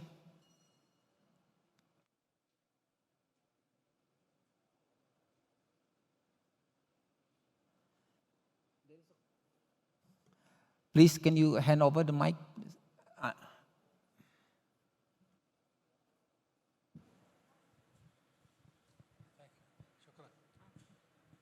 Thank you, Dr. Yahia, for your presentation about the LARIBA Bank, and also all other colleagues for their presentation, especially this voucher. I am very interested. The LARIBA Bank, from where you get your license? Please, Dr. In the United States, there are 2 types of institutions: financial institutions, which is finance companies, and that is LARIBA only. And it is not allowed to get money across the counter. It is not a depository institution, and it is licensed by the Department of Corporations in the state of interest. In our case, it's the state of California. The national bank, and there are 2 types of banks in the United States. National banks, which are actually supervised by the federal government, the Department of Treasury, and that's the bank we bought. We bought a national bank which serves all 50 states, and it is supervised by the Office of the Comptroller of the Currency, the Department of Treasury of the United States government. And we used a very stepwise approach to get the regulators to accept us. And we learned from what the Sayyidah Aisha described the Prophet ﷺ's way of doing things. ما خير رسول الله صلى الله عليه وسلم بين أمرين إلا واختار أيسرهما. Whenever the Prophet ﷺ was given a choice between two solutions, he would start with the easy solution and then proceed to the more difficult to do. So we stayed with the OCC for 13 years until we disclosed in full our system and how we operate. As a matter of fact, they have copies of my book, my papers, and in the last 3 examinations since 2017, they wrote in their report that the secret for the stellar performance of the Bank of Whittier, which is a riba-free bank, is the riba-free discipline they use. And I remember that tears came out of my eyes, and they thought that they said something that hurt my feelings. I said, no, now I can meet Allah subhanahu wa ta'ala, and I say that we as a team have achieved this. The good news is that we are actually a national bank, one of the highly recognized and respected banks in the national system. Our capital is now $20 million. As a matter of fact, Bank of America, and this is a good news by the grace of Allah, they have injected capital with us. They own now 4.9% of our bank. Our ATM cards are recognized by all Citibank's ATM cards in the United States. And this is thanks to the support of many, many people that probably they sent to us by Allah. One of them is the IFSB, Dr. Bello. I appreciate the Central Bank of Saudi Arabia. I appreciate IDB and your work and so on and so forth. We all are doing our little thing, and inshallah, it will all coalesce to really bring the real values of La ilaha illallah Muhammad Rasulullah in dealing in the best way of riba-free, which will benefit all people. Thank you, Dr. Yahia. Any more questions? I think I just want to limit one question. Yeah, please. The one with the black, yes, jacket, please. Because I believe the session, if I take a look at the agenda, our session should end at 12:30, so I would attempt to be... Okay, please. Please also mention your name and institution if you don't mind. Hello, so my name is Emrah Ibrahimoğulları. I'm a representative of Northern Cyprus as a board member at the Central Bank of TRNC. So we're talking about the digitalization of finance, Islamic finance, CBDCs, central bank digital currencies. So these are all good by me and from my perspective. My question is, what about the key barriers and the key issues about digitalization, like data privacy, know your customer processes? What are the key barriers from your perspective, specifically from IDB's perspective? I mean, what are the key barriers that you're considering, and how can we handle all of these issues while we are digitalizing? So this is my question. Thank you so much. Okay. Yeah. Sorry. Can you? Yeah, can you repeat again and more precise, please, because the voice can you is get not the really mask clear. down, because we cannot understand. We all Yeah. have accents. Yes, we can go please. slowly, because I did not understand. I asked my colleagues; they did not understand. You can go slowly, please. What's the question?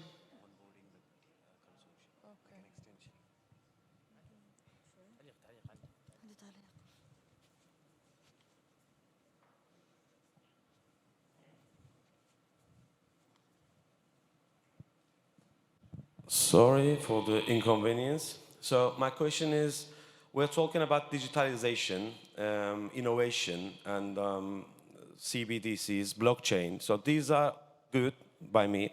But what are the key barriers that you're considering as participants, like know your customer processes, KYCs, like data privacy? What are the key barriers from your perspective, and how do you think that you can handle these issues while we are digitalizing, while we are predicting to be digitalized in 10 years or end of this era? Yeah, that's my question. Thank you. I think I would like to direct to Dr. Hilal, please.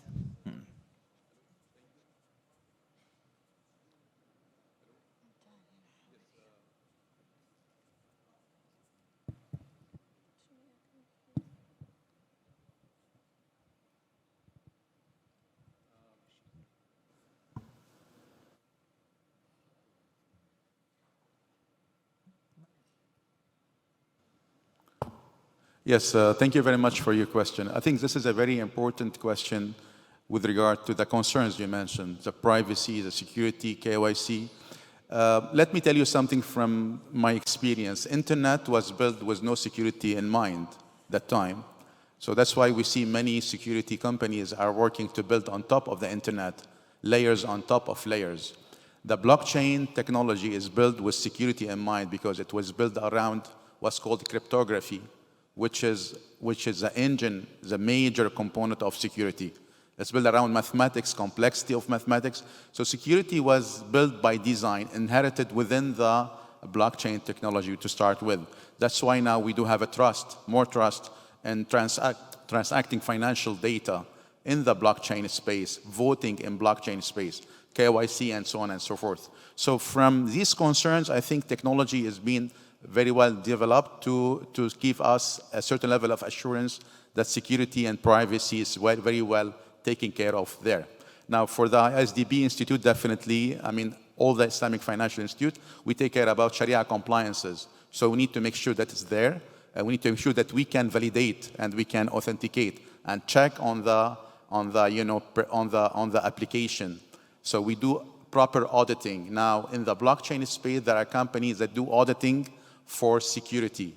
We can do later on the same to audit from Sharia compliances on the blockchain because we do have a log of all the transactions in time and in details. Hopefully I answer your question. Thank you. Okay, thank you so much. I would love to give another opportunities, but as I mentioned, due to the time constraint and then the session has to be ended, I would like to probably, if you still have some question, you can have a bilateral discussion with the prominent speaker here. But since we need to be on time, so for this occasion, I would like to invite all of us to give round of applause to our speakers. And I'd like also to thank Dr. Zamir, Dr. Yahia, and Dr. Hilal for a very great and informative information for us related to digital transformation. With this, I'd like to end this session by saying Alhamdulillah and Assalamualaikum warahmatullahi wabarakatuh.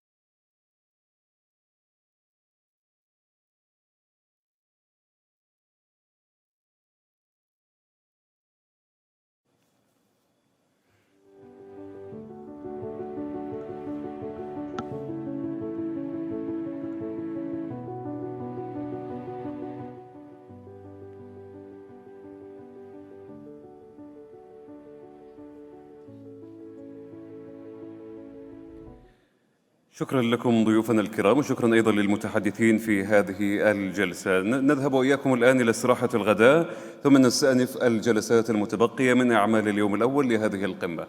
شكرا لكم.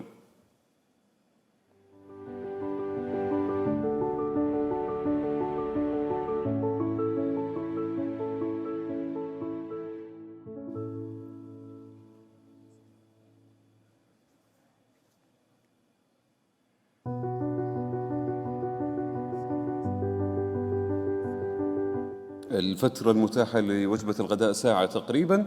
نرجو بعد ذلك التواجد في القاعة لإكمال أعمال المؤتمر.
بسم الله الرحمن الرحيم. السلام عليكم، أهلا بكم مرة أخرى مجددا في القمة المالية الإسلامية. الآن تنطلق الجلسة التمهيدية الرابعة والتي تأتي بعنوان ندوة التقنية المالية الإسلامية، التقاطع بين التمويل الإسلامي والتكنولوجيا المالية وسيلة نمو جديدة للقطاع. يديرها الأستاذ نزار الحيدر، فليتفضل مشكورا.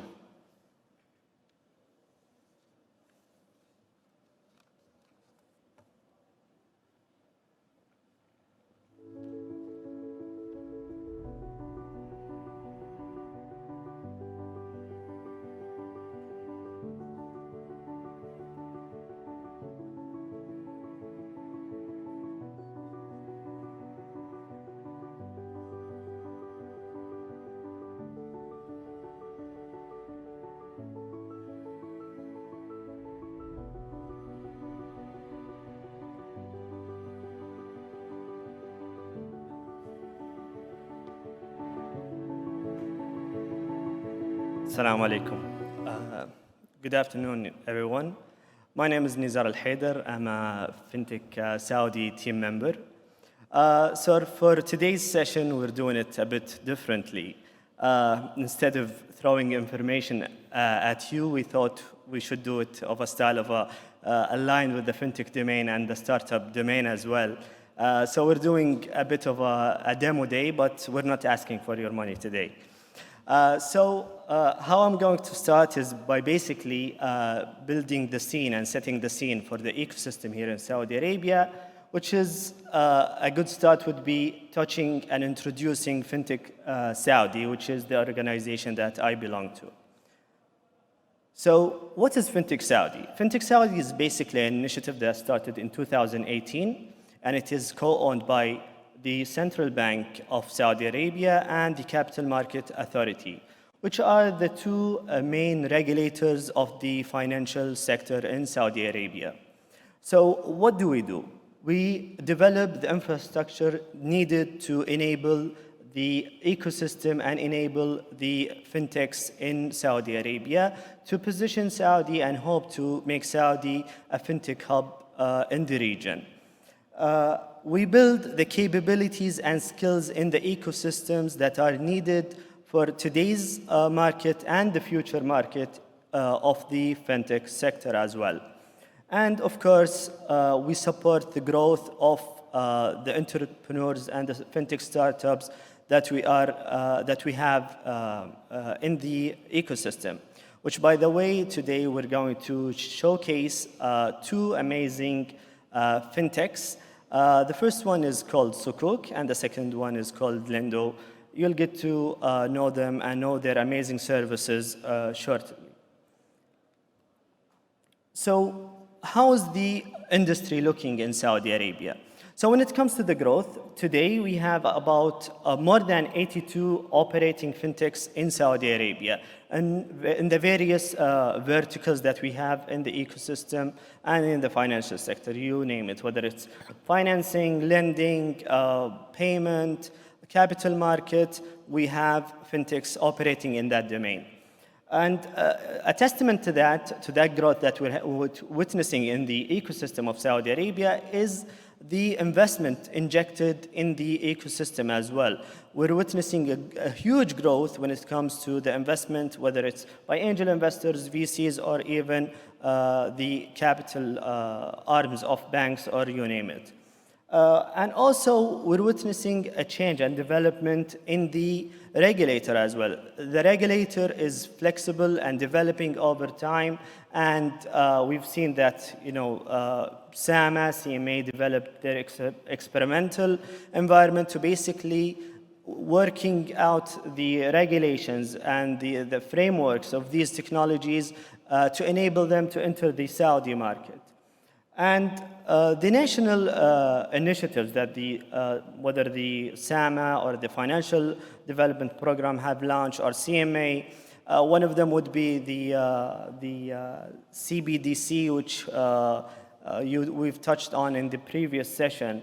It was done by SAMA, and it was experimental, which paves the way for more innovation and more initiatives and products to be launched. And also the launch of Sari' platform, which is basically the instant money transfer in Saudi Arabia, which also enables more fintechs, more solutions to enter the market and leverage these solutions. And also announcing and launching the open banking policy, which also will pave the way for the next wave of fintechs in the Saudi market. And when it comes to the incumbents engagement, we've seen a huge growth in that. We've seen banks partnering up with other fintechs. We've seen banks outsourcing certain functions to fintechs. We've also seen banks investing in fintechs and also setting up a fund that is dedicated purely to fintech investment. So how did we evolve to what we have achieved today? So we started the ecosystem, we can date it back to 2018. That was when Fintech Saudi started. And we had at that time almost 10 fintechs operating in Saudi Arabia. And we've made our way to these fintechs that which is more than 82 fintechs. And we've launched, the central banks have launched their regulatory, the testing environment, and CMA as well, and also a lot of the outcome of that regulatory environment or testing environment is the launching of the payment license, the crowdfunding license as well, and the insurance aggregator, and so on. So it's been a journey. So as I've mentioned, we have more than 82 fintechs working in different domains, and as you can see, most of the fintechs are dominating the payment vertical, which makes sense because, in the fintech domain, basically that's the normal growth. You start from the payment, then you tap into the other verticals of the fintech domain.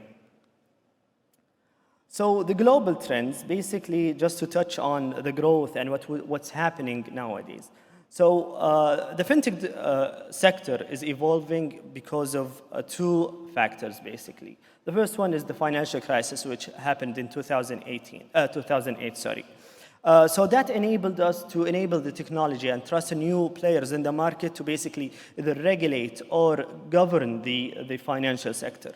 And also, back in 2019, when COVID hit the market, or 2020 when COVID hit the world, also it enabled us to adapt and learn about new fintechs as well.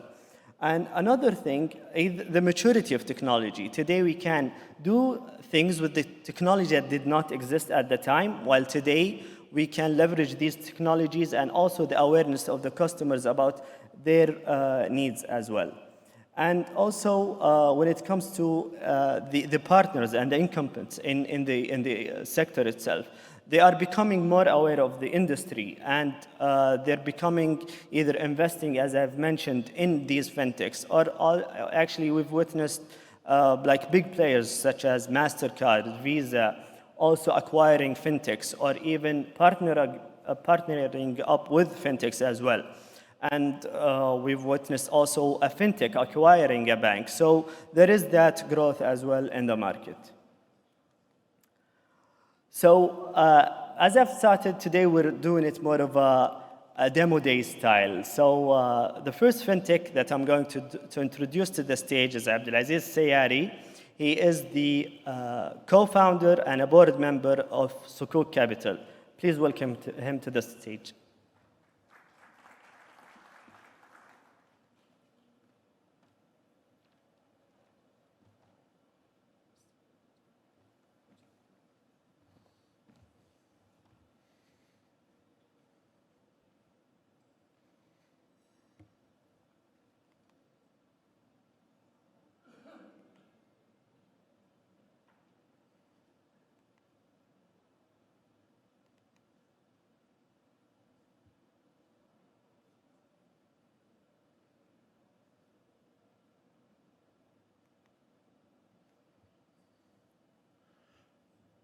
السلام عليكم. أنا عبد العزيز السياري من شركة صكوك المالية. تخيل أن عندك مبنى تعليمي وتبغى تتوسع في مبنى تعليمي جديد.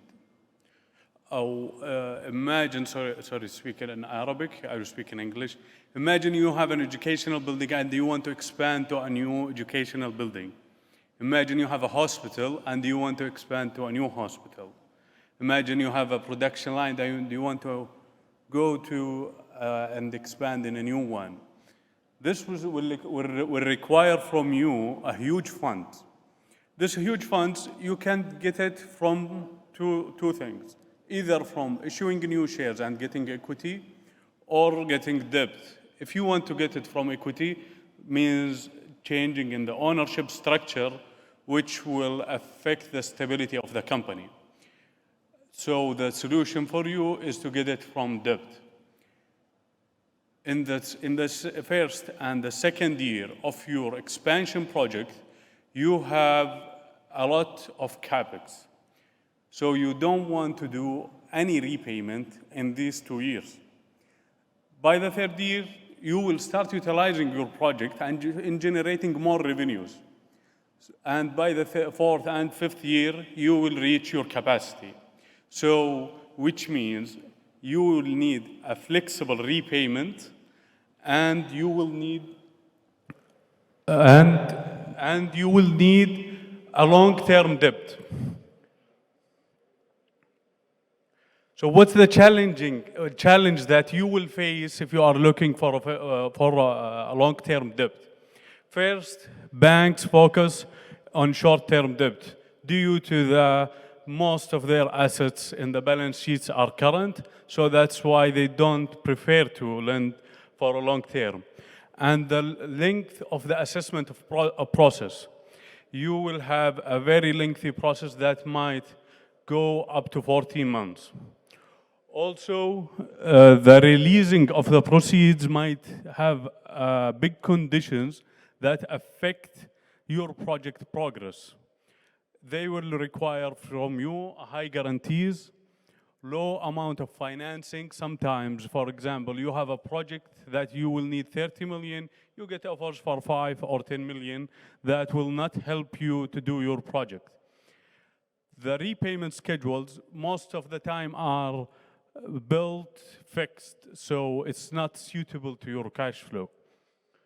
Also, the provision for the non-performing loan, as all of us know, that Based on Basel III, you have a capital adequacy ratio that you have to maintain as a bank, which doesn't help the bank to give the SMEs a long-term debt. Sukuk Capital give you a flexible repayment schedule, get your financing offer in 3 days, you will get a long-term debt that will go up to 10 years, full Sharia compliance with IOFI, full electronic financing process, and we can finance up to 30 million.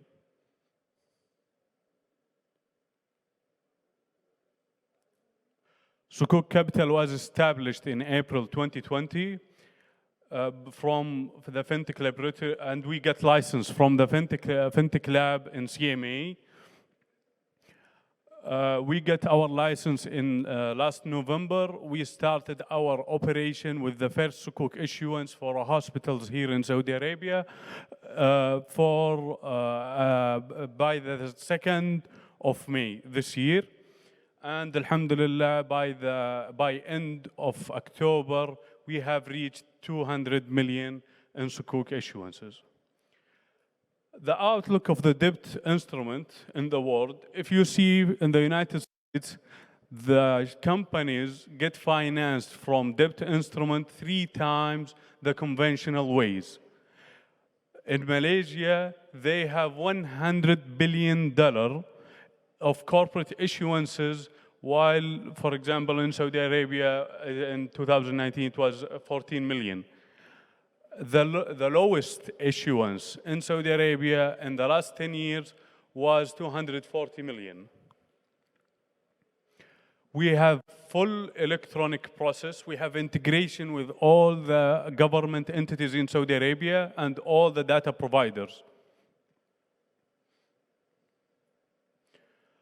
We have Sharia committee. Their role is to monitor our process and operation and make sure that it follows IOFI standards. Dr. Professor Yusuf Shbeli is the chairman of our Sharia committee, and our members, Ustad Abdulaziz Dmeji and Dr. Faisal Shamri. Alhamdulillah, since we start up to today, we have reached 200 million in Sukuk issuances, and we have 100% repayment on time. We closed all of our offers. We have more than 10,000 investor registers to our platform, and we have 260 companies that applied for Sukuk issuance. An example of the expansion projects that we have financed, for example, a school in Khamis Msheed that they want to expand to 3,000 students, a hospital in Saudi Arabia, in Jeddah, to have more medical centers. The structures that we use in Sukuk issuance, we have 2 standardized structures. The first is Murabaha, where we focus on the short-term debt, and the second is Ijara, where we focus on a very long-term debt, like 10 years. You know, as most of you know, the difference is that Ijara is linked to an asset. However, Murabaha is based on issuance of debt. Our application is very user-friendly, and you can do it in very simple steps just by registering and uploading all the needed documents. After that, our team will do the credit assessment and give you the Sukuk issuance offer. After that, we will get to signing the agreement and establish the special purpose entity. Then we will do the offering of Sukuk for the investors. You can enjoy registering to our platform and at our website from here. And thank you for your time.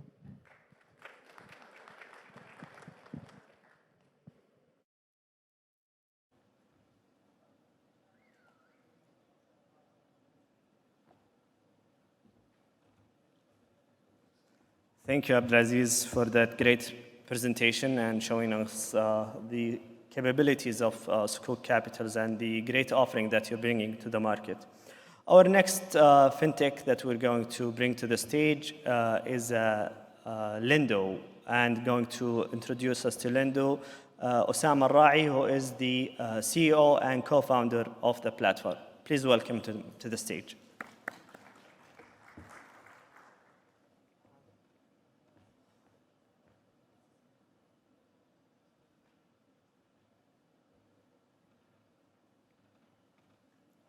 Assalamu alaikum wa rahmatullahi wa barakatuh. Good afternoon, everyone. I'm Osama Al-Ra'i, co-founder and CEO of Lendo. Imagine a market where SMEs get financing not in months, but in minutes. Imagine a Saudi company who's building the Islamic financing infrastructure by enabling technology. In 2021, Lendo has financed more than 150 million riyal with an average closing time of 3 minutes. The SME market gap is more than 500 billion riyal in 2019. And it's only going to grow to 800 billion riyal in the next 5 years. Small and medium businesses are cornerstone of any economy. They are the largest employer. They have a huge contribution to any GDP of any economy. And in the Vision 2030, there are clear targets to take the Saudi SME contribution to the GDP from 20% to 35% by 2030. To take the SME lending from 4% of all commercial lending in 2019 to 20% by 2030. And we are here to solve that problem.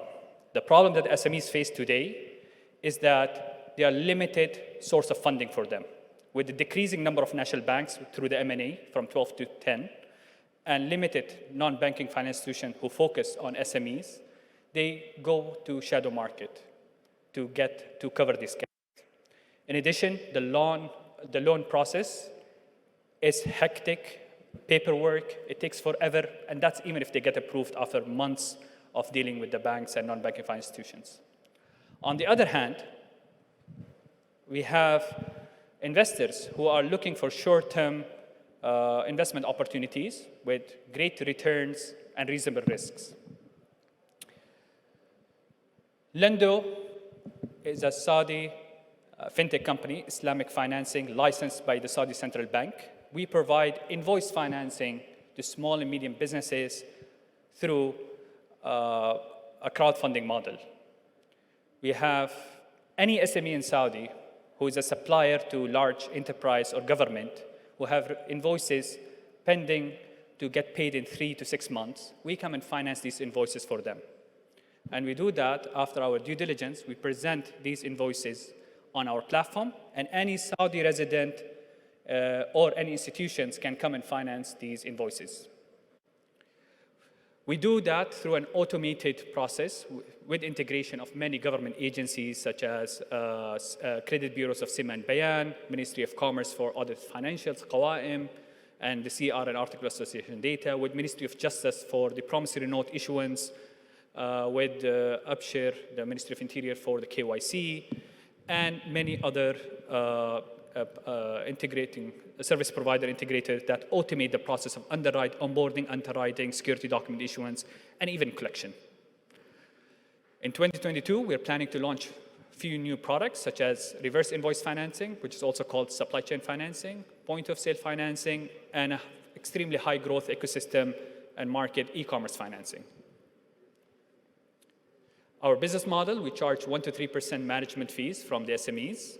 We charge 20-30% success fees from the investors' profits once we collect that money. And in the future, we're planning to have one-off registration fees for the small medium when they apply for a loan. In 2021, we have financed more than 150 million riyal with 0% default rate. We have done that through 300 opportunities funded by more than 10,000 investors registered in our platform, with average annual return of 14% to our investors.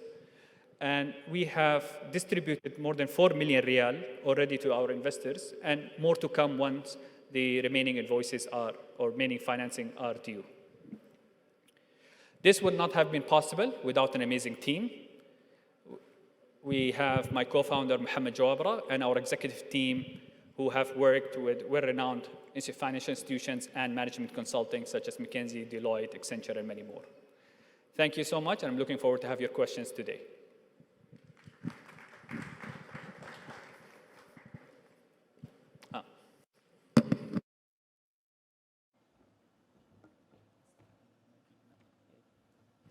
Thank you, Osama. I'd like to call Abdulaziz to the stage.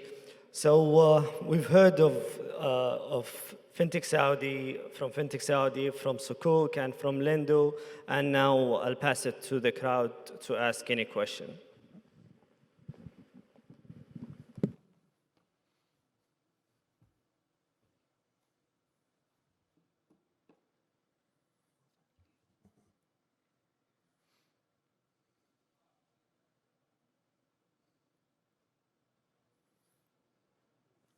طلبت بس برضو أعطتني الميكروفون الله يسلمها.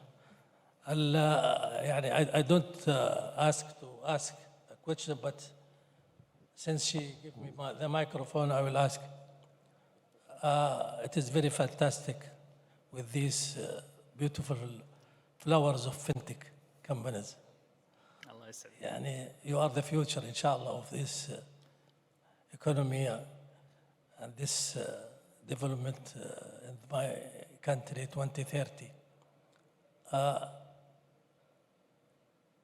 Do you face any default, any fraud? We want the hidden things. This is fantastic, but we want the hidden. What is in the back office? Thank you. So, any of you guys would like to take that? For me, for the hidden, I'm not sure. The question is not clear, or there is no specific question, so I cannot answer thinking about it. I'll give you a brief. To be honest, عادي. هلا؟ عادي عشان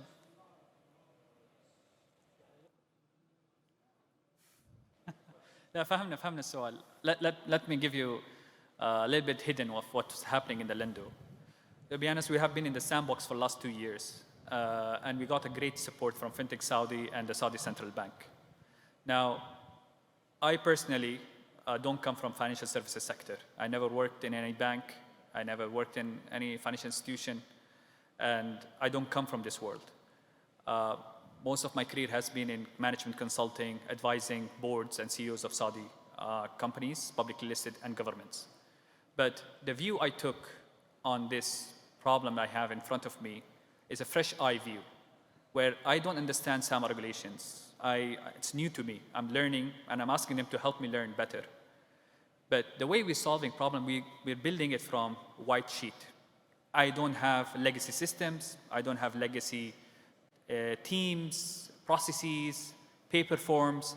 So I come and look at it from a fresh eye point of view and come and say, if I want to design a lending product or Islamic financing product that I can give it in 1 hour, how would I do that? What do I need? I cannot do it myself. I need a huge ecosystem that supports me to do that. I need وزارة العدل to create سندات أمر إلكتروني. أحتاج وزارة التجارة to allow digital signature on contracts. أحتاج وزارة التجارة to provide me with عقد تأسيس سندات سجل تجاري هويات الملاك نسب الملاك. All of that I need it through APIs. Otherwise I cannot do this. It has to be then human people reviewing each document, approving it, having errors, having mistakes, and you have a maker and checker and so many things.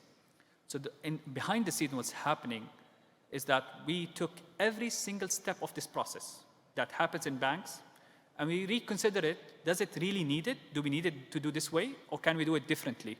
Is there a service provider that can help us, or there's no one in the ecosystem and we should push the government and collaborate with Zatka to to be able to get VAT submissions of SMEs, and I do underwriting on their VAT submissions.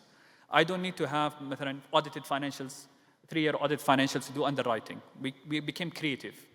So it wasn't, just to answer your question, this was not a clear model from day one. It took us 2 years to build such a model, and revisiting every single step, every single click, every single field in the form that we ask to reach to 3-minute closing time of funding. Thank you. And maybe I interject and echo what you've mentioned, because you've mentioned these are like an amazing, doing great startups, and that's why the reason of this symposium today. We wanted to celebrate that instead of going and give you information that you've heard on the media or you've read somewhere. And actually, it's mentioned the worth here that, Sukuk, mashallah, have been doing amazing and achieving great numbers with their platform. And also, Lindo as well been nominated as the finalist in the Entrepreneur World Cup recently. So we thought this is the platform to celebrate, just to echo what you've said. Yeah, can I?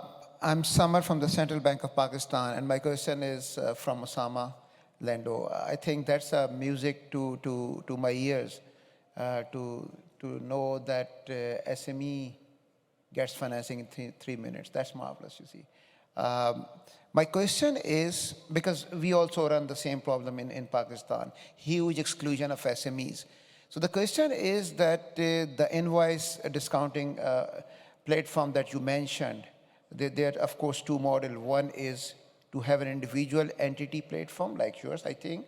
But there is another model where we have got a centralized, platform, which is owned by some institutions or the government or someone, where invoice discounting can be made on that centralized platform. So since we want to get into that journey, so what is your recommendation? Which path should be adopted?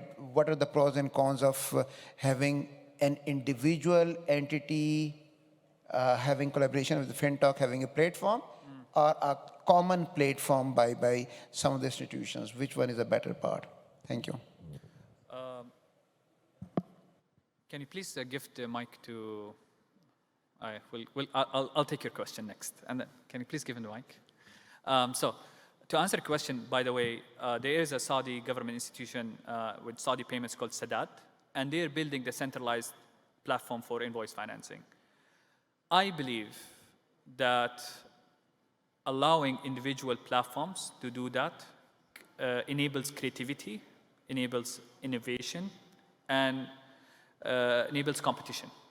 When you have centralized platform and everybody has to come and finance through that platform, you're limited to what that platform can provide to you, because that platform needs to do the assurance of the invoice is accurate or not. Maybe it's a fake invoice. How do I do accurate of that? What other data points you need? How the communication between the financier and the borrower is going to become. So there are multiple digital points that are not in the financier's control. I cannot control it because I'm reliant on that centralized solution. So in my point of view, I don't prefer such solution. I want to have a direct connection with the borrower, and I can innovate in that multiple steps. Now, there is a need for a centralized institution, maybe not from the marketplace to provide invoices, but to store that this invoice is being financed. So you can collateralize that asset. So you have a common registry that I have financed this invoice, so they cannot go and take that invoice to another bank and refinance it. So reduce the fraud cases. So usually in developed countries, they have this as a part of the credit bureaus or a separate registry within the commerce, Ministry of Commerce or something else. Right now in Saudi, we don't have such a registry. We build our own registry. We monitor all the other invoices have been financed by other platforms, and we check internally so we make sure that invoice is not duplicately financed. But I think in Saudi with e-invoicing that is being launched late this year and early next year, we can reduce the fraud in invoice financing through making sure that each invoice is only financed by one financing institution. Thank you. First of all, it's refreshing and pleasing to see the young generation doing what you are doing. So congratulations, I'm very impressed. Thank you. I just want to ask you, one of the important points you stressed is the time. That you finished the financing in half an hour, 15 minutes. I want to ask you, what difference would it make if you finished it in 15 days or 30 days? I understand if it's an emergency funding situation, which is a life or death for the company, time is of an essence. But, you know, if you are financing something, you may benefit the applicant by digging deeper in what he's doing to help him or her organize their business if it is not organize their financing if it's not organize their documentation if it's not organized. Then you add value to the applicant. So what's the point about half an hour, 25 minutes that you always stress? Sure. Do you want to answer? For the time to how we do our financing so fast is basically now with the integration with a lot of third parties in Saudi Arabia, you can like do a lot of compliance work just like it is just automated. So you will have the compliance work very fast and the legal work very fast. This minimizes a lot of things and a lot of work in order to do the due diligence on the company. On the other side, for the credit system, for example, we build our internal credit system based on 4 main categories. First of all is the compliance, what is the structure of the company, the capital, and then we go to the credit history of the company, how did they do with their previous loans, and then we move to the credit history of the people or the owners of the company. All of these data, and the fourth category is the financial statements. We get the financial statements from Qawa'im, from Bayan, and we receive it in our platform, and it is analyzed automatically. This helps us to have very fast decision making. And through this, the total number of data, we analyze more than 500 data at once, and all are built based on weights and weights and agreements on how it is calculated internally, and this system is verified by a lot of third parties and experts in the credit industry. Then by all of this data, we have our decision and pricing for the loan itself or for the sukuk issued itself very fast. This what helped us to be like to get to do the respond and give the financing over in such a short period of time. I would like to add on this. For sukuk, it's a usually long-term product, 5 years, 3 to 10 years product. For us, our lending financing tenure is 3 to 6 months. Like it's invoices that get paid in 3 months. If you're going to take 3 months or 2 months to do the underwriting process, by the time you give them an offer, he doesn't need your loan anymore. He said, I'm going to get paid in another 15 days. Why should I wait for you? So speed is of essence for us because we are in a short-term financing product. It's a bullet payment. We finance them 80% of their invoice. 90 days, 120 days, they pay us back with the profits, right? So the time is quite critical. The second aspect of this is the convenience and our competitive advantage. We're definitely not the cheapest source of funding. There are banks that offer, especially in low interest rates or cyber rates or LIBOR rates, banks can compete with us on pricing. That's not what we are offering. We are on a reasonable end. We are we are less than the non-banking financial institutions, with higher on the bank from the banks, so somewhere in between. Because I have to balance between the investors who are going to finance them and the borrower who wants. So it has to make reasonable. If I tell the investor I'm going to be at 3-4%, they will not agree. Is this all done online? Yes. You get to meet the customer. You get to meet the customers. The know your customer rule that we always teach in universities. Do you get to meet them, get to know them, who they are, so on? Everything is done online. Because it reminds me of the factoring financing, what you're talking about. Yes, factoring. We call it factoring in the United States. And it's a special kind of financing. It is. Making Islamic is going to be a little tough, but it's okay. You have your Sharia boards. We have our, yes. So that's why we don't call it factoring, we call it financing. But I still don't understand what difference would it make if it takes you 2 weeks versus 2 hours, or a month versus 1 hour. What difference would it make? What is the urgency? Unless it's an accounts payable, accounts receivable situation that you'll have to take care of before your credit goes down. Let me tell you, if two scenarios, given there's no compromise of risk, there's no compromise of risk, like we're doing a due diligence as qualified, if not better, than another entity who's taking about 1 month to do. And we're doing that same process, let's not in hours, let's say in 5 days.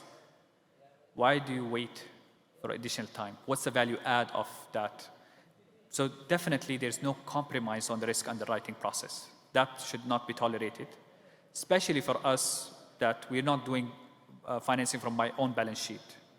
I'm the underwriter and I'm building my credibility with 0% default rate as of today for my investors to come and finance them, right? So it's my credibility on the line, my assessment is on the line. So I'm actually more stringent than maybe some other institutions because they're doing balance sheet. Default will hit their own.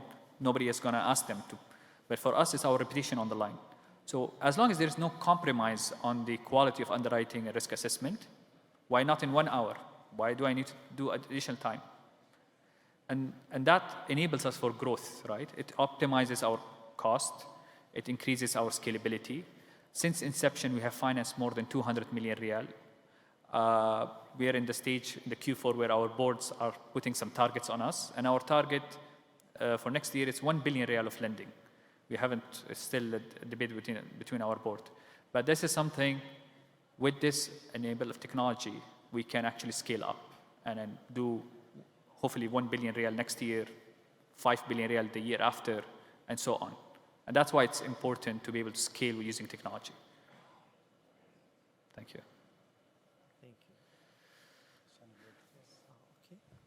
Just a quick question. Firstly, thank you. Very impressive presentations and very impressive platforms.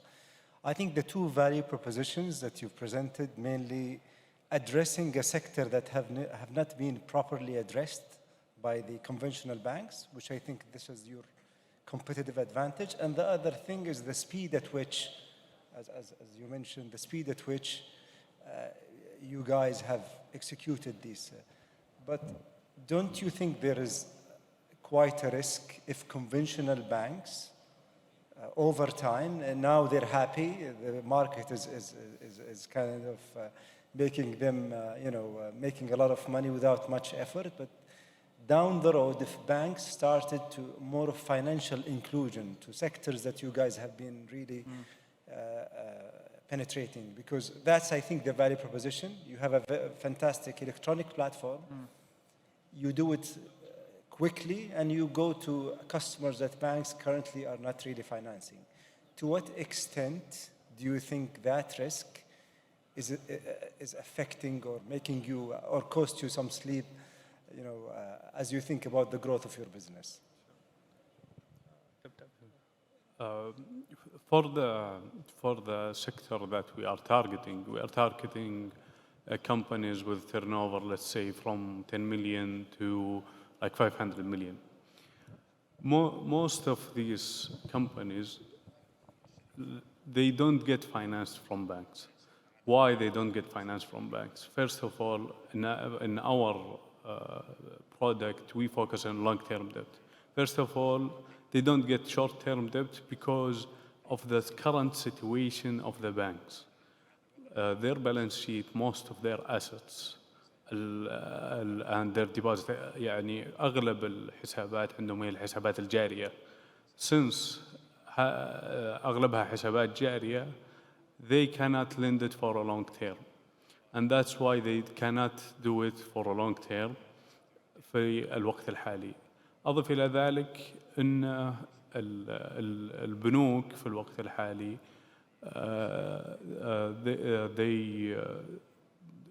they have a provisions and they have to comply with Basel. Basel, you have to have a capital adequacy ratio. Your risk-weighted assets should maintain at some level. If you lend to SMEs and small companies, you will not be able to maintain this ratio, and it will not help you. So that's why I don't think in future banks will, and it's not in the best interest of the bank, because if we go originally, why there is a bank? Originally, they are there for deposits, for saving the money, let's say. This is their main and first role in the economy, is if I want my money, I will find it in the bank. So that's why they will not go, and I don't think they will raise their risk appetite to go with the SMEs and small companies. So, and in most of the countries in the world, SMEs and high risk companies, they have been financed by financing agencies or debt, but not from banks. So that's why I don't think even if the bank have the system and the fast system to lend very fast, I don't think they will target this segment. Our view on this is that we don't see banks as competitors, we see them as partners. The reason we do marketplace financing, we need a financier at the end of the day. These financiers are not individuals, they are institutions, government funds, banks, non-banking financial institutions, insurance companies. And so we believe that we should be a bank's partner to enable them to do this. We sat with many banks, and when you tell them, look, our average ticket is $500,000 Riyal, and some of our tickets are 50,000 Riyal, 75,000 Riyal. For them, it doesn't make sense to use their resources of RM and credit committee and approvals to do 50,000 or 200,000 Riyal loan. It doesn't make sense for them. Their operation cost is so high. The branch, the documents, the compliance. We looked at how they work and how they're doing. So for us, we are their partners. We enable them with technology. We do the underwriting, the operations, and they can come and finance it. And we do profit sharing on the profit. So we never see as a competitor. We see them as enabler, as a partner, and they are critical for our growth. Today, as I mentioned, we have done 200 million Riyal lending. This can be done by 10,000 with 10,000 investors. But as we reach 5 billion Riyal lending, I cannot get 5 billion Riyal from individuals in Saudi. I need to have banks, I need to have these partners for us to finance. The second, this is not something as a bit of criticism to the banks, but I think they are quite late to the game. And it took us 2 years to get to what we are. If the bank starts today, it's going to take them 3 to 4 years. By 3 to 4 years, I'll be doing 10 to 15 billion Riyal annual lending. Because the speed that we are moving at, it's going to take the bank a lot of time to catch up. I think only at that time, the only solution for them to do M&A and acquire any of the fintechs to be able to enable, rather than building and taking 3 or 4 years to do that. Thank you.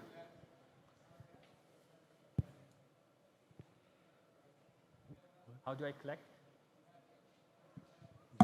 Yeah. So sure.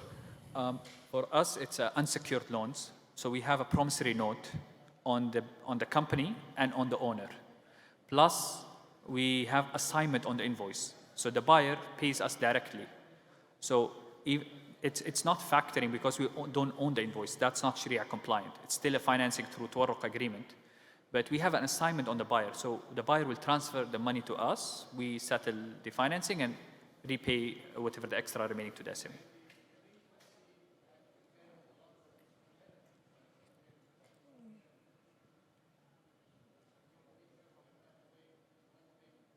Yeah.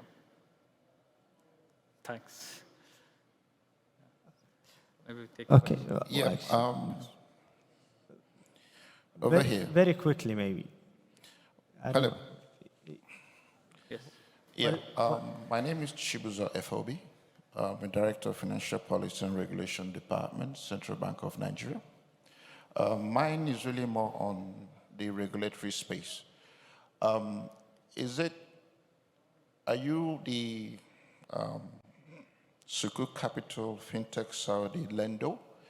Are you regulated by the central bank in any shape or form? So, and just one more. And the lending rates, are they lower because of you don't carry as much cost that conventional banks carry? I assume your lending rates are usually lower, probably more short-term instant, depending on what the transaction is about. And then also, on the average, what tenor do you have? You mentioned about 30 days, 90 days invoice refinance, not factoring. Is that on the average? How long is it? And then your rates, I assume they are not regulated. You fix your rates based on the algorithms that you get for the process and then determine what rates to charge. And off it goes. Those are just my questions. Okay, so I'll take the first part. So FinTech Saudi is the government-funded initiative. We're co-owned by SAMA and CMA, which are the two main regulators of the financial sector in Saudi Arabia. And when it comes to Sukuk and Lendo, Sukuk is regulated by the Capital Market Authority and Lendo regulated by SAMA. And the second question? If I understand the question, it's about the rates and how we do the rates. It's the rates is related to the risk of the company, so it's based on the credit scoring model and the output of it. If the company is like a high risk, the rate will be higher, and so on. If you allow me, the third question. What was the third question?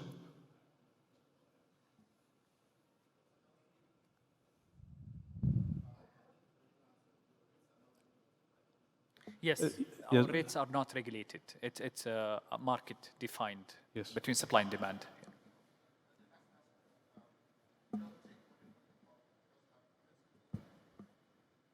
Sorry.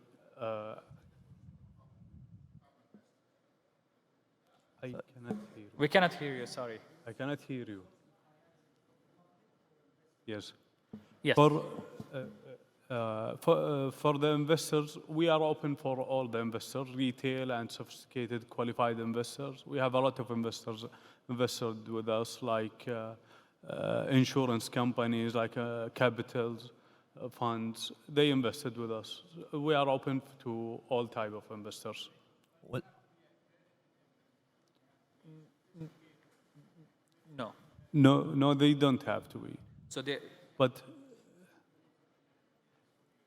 Yeah. There is a limitation on the retail investor. For example, in our we are regulated by CMA. The limitation is to not invest more than 20,000 riyal every year with one company. So this is like caps for the retail investors. However, for the sophisticated and qualified investors, the cap is unlimited. Same goes for us. يعطيكم العافية. Thank you very much. I see a lot of hands. If you want to ask any questions, Abdulaziz and Osama would love to have them on a side chat. Osama, Abdulaziz, thank you for your time and sharing your amazing technology. Thank you for listening. Allah Thank you. يسعدك. شكرا. Thank you.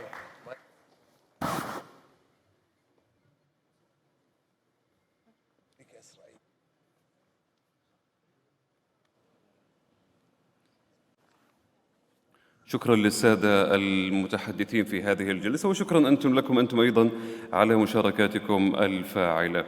الآن مع الجلسة الخامسة والأخيرة تحت عنوان المالية الاجتماعية الإسلامية ومضاعفة دور الوقف في دعم التعافي الاقتصادي. نترككم الآن مع سعادة الأستاذ عمر الأنصاري لإدارة النقاشات في هذه الجلسة.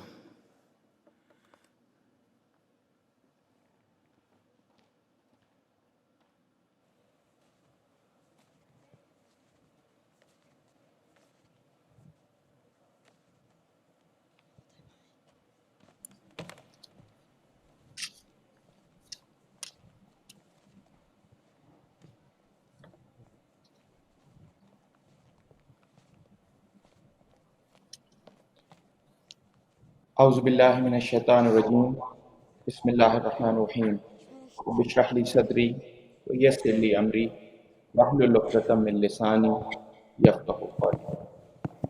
Ladies and gentlemen, Your Excellencies, Assalamu alaikum wa rahmatullahi wa barakatuh.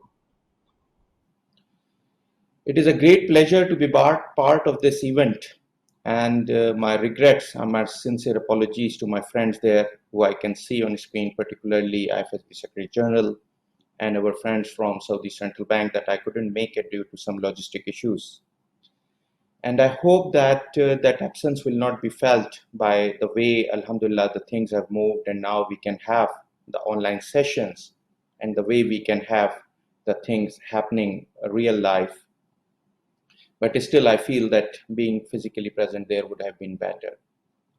The topic today is very important. I believe it's one of the most important topics for the upcoming Islamic economic system related initiatives and with a link to Islamic finance. Waqf is the most important element of Islamic social finance, and we need to work together to find better and better solutions. Today we have three very learned, very experienced participants who are going to present today. Let me introduce them and invite them on the stage, and I believe that one of them, the first one, Dr. Abdul-Rahman, is going to join us virtually like me. Dr. Abdul-Rahman is actually a consultant, advisor, very learned professional on the topics related to social finance, sustainability. He is senior advisor to United Nations Development Program, and he is also attached and advising with some of the World Bank programs related to that.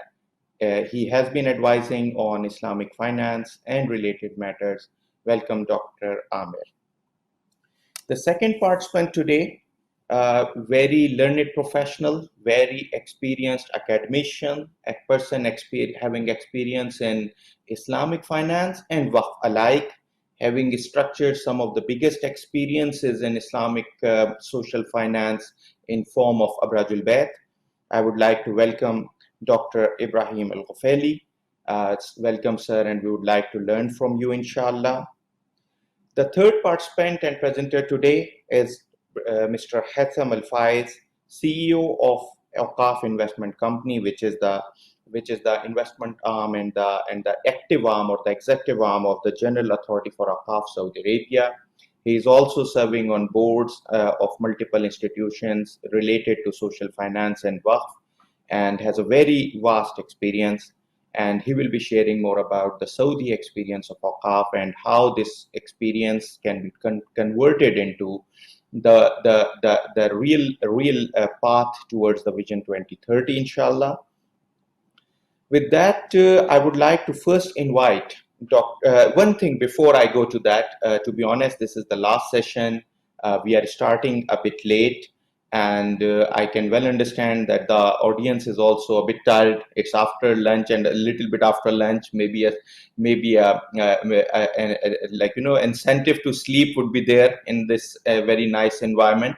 So I would suggest all my fellow participants to keep their presentations limited. Original time allocated was a bit more, but since we are starting late and since it is the last session and we need to keep into consideration that we have to prepare for tomorrow as well. So I will just request the presenters to keep their presentation limited to 14 to 15 minutes maximum. This will make sure that the audience actually keeps their sort of attention.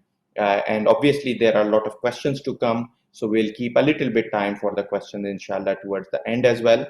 So with that, I would first like to invite Dr. Abdul-Rahman to make his presentation, and I hope that he will be covering more about the long-term solutions that we can find in form of awqaf for the development of the social finance industry, the Islamic finance industry, as well as the overall economic and social development of the Muslim Ummah. Brother Dr. Abdul-Rahman, please. Thank you so much. Good afternoon and greetings to everyone. On behalf of the United Nations Development Program and the United Nations more broadly, it is my pleasure to be with you and to extend our greetings to your excellencies. And Dr. Bello especially, thank you for having us. We at the United Nations Development Program are very pleased to be associate members of the IFSB. And if I may begin by saying how the United Nations as a faith-neutral institution, why do we concern ourselves with the Islamic finance sector and what drives our engagement? And that will inform how we look at awqaf and of course Islamic finance more broadly.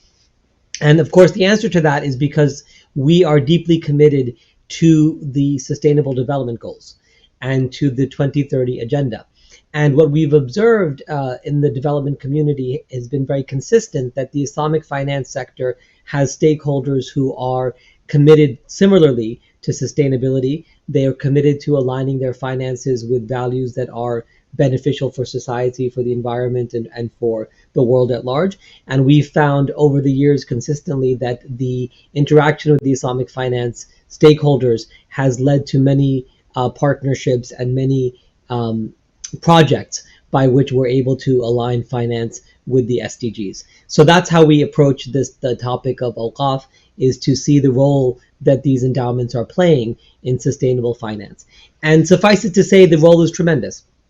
So in many of the United Nations member countries, the waqf sector is very strong. Of course, it traces its history back centuries, and in some cases more than a millennium. We see awqaf in existence. And when we think about the types of development financing that we need today, and we overlay that with Islamic finance and Islamic social finance in particular, we find a very beneficial juxtaposition. So when we think about emergency funding and crisis-related funding, then of course zakah is a very interesting and relevant tool.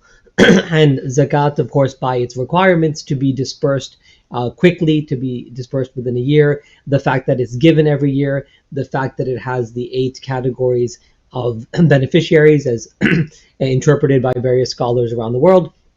So that provides emergency funding for crises and for immediate needs, such as the COVID crisis that we've seen. So using zakah to address some of the needs related to COVID recovery and the immediate health response makes a lot of sense. Now, when we think about longer term financing, then of course, awqaf can play a very important role. In fact, they do play a very important role. And so the idea that we need long-term funding for healthcare, we need long-term funding for education, we need long-term funding for access to job opportunities, and the like. So when we go throughout the 17 Sustainable Development Goals, we will find the relevance of various endowments around the world, and the fact that Islamic financial services or Islamic finance stakeholders and benefactors and philanthropists have in fact been paying attention to these categories for a very long time. So we like to say that the SDGs, of course, are a very new and useful framework, but they are just a way to encapsulate goals that have been pursued for a very long time in the Islamic finance stakeholder world, and of course more broadly by philanthropists worldwide. So what I'd like to share with you just very briefly is some exciting development that we have here in the United Nations in terms of how we've been working with countries to include the Islamic social finance space, and particularly Awqaf, in their reporting and their analysis around sustainable development. So I mentioned briefly about zakah, and there's been a great deal of work done in the United Nations, particularly in Indonesia, on aligning zakah projects with the Sustainable Development Goals. We've worked with the National Zakat Agency in Indonesia to implement projects to track the SDG impact, to monitor which goals are being affected and how the impact is helping beneficiaries. So that's on the zakah side. When it comes to Awqaf, the work that we've done, in fact, is very relevant to Saudi Arabia. And in fact, our colleagues on the panel will be speaking in much more detail and with much greater expertise about Saudi Arabia. So I will only share high level what has been done between the United Nations country team in Saudi Arabia and the Islamic Corporation for Development, which is a member of the Islamic Development Bank Group, and the research that's been done there to look specifically at how Awqaf in Saudi Arabia are contributing to sustainable development and how they are also contributing to the Vision 2030 goals for national development in Saudi Arabia. So I will share just a couple of slides and then turn it over to our distinguished panelists who can speak, of course, with much more detail and depth regarding what's happening in Saudi Arabia and how that can provide an example for other countries. So I will set that up.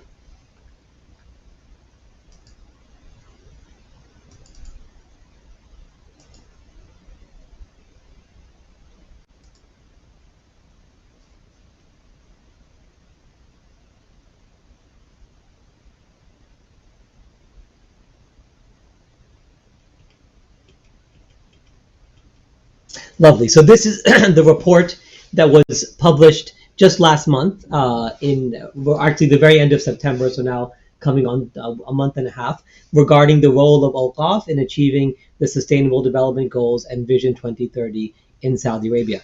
And you'll see that this study is available. You can, if you use the QR code there with your phones, you should be able to go directly to the link, and the report is available there. And similarly, if you search for it, of course, you'll find it under the title. So this report, as I mentioned, was released at the very end of September, and the purposes of it are as stated on the slide here, which was to estimate the potential contribution that Awqaf in Saudi Arabia can make towards both Vision 2030 and the Sustainable Development Goals. We also put forward, and the team developed, a conceptual framework by which Awqaf in the Kingdom of Saudi Arabia, and of course more broadly, can align with Vision 2030 and the SDGs. We explored some of the challenges that have been in place in terms of Vision 2030 and SDG alignment from Awqaf, and then there were a set of recommendations that were provided to stakeholders in Saudi Arabia. And what's very important, and what I would highlight for the benefit of our attendees from different countries and jurisdictions, is that this project was done through the United Nations country team in Saudi Arabia in partnership with the Islamic Corporation for Development, but it very much worked with a group, an advisory committee of key stakeholders. So we'll be hearing from the General Authority of Awqaf, GAA, which is a very important stakeholder, of course, in Saudi Arabia, and they participated as advisory committee members, and the study benefited greatly from their insights and the data that they provided.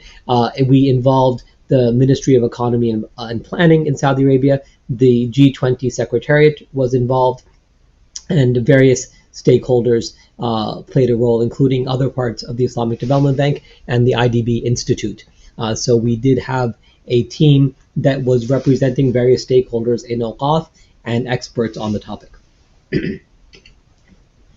The challenges I will leave to you. You can peruse this, of course, later, and the study itself goes into this in more detail. But suffice it to say that the SDGs are a very challenging goal and set of goals that we have, these 17. And of course, Vision 2030 is also very ambitious in Saudi Arabia.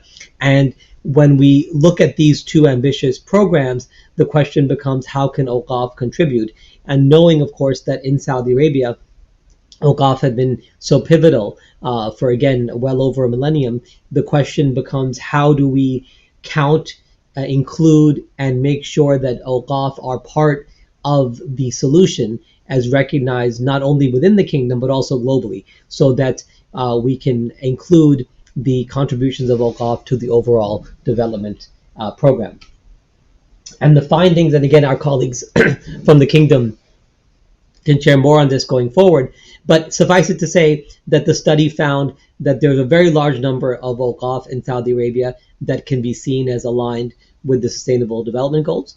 We have over 47,000, as were found by the research team, with nearly $50 billion of assets and generating more than $1.5 billion of income every year.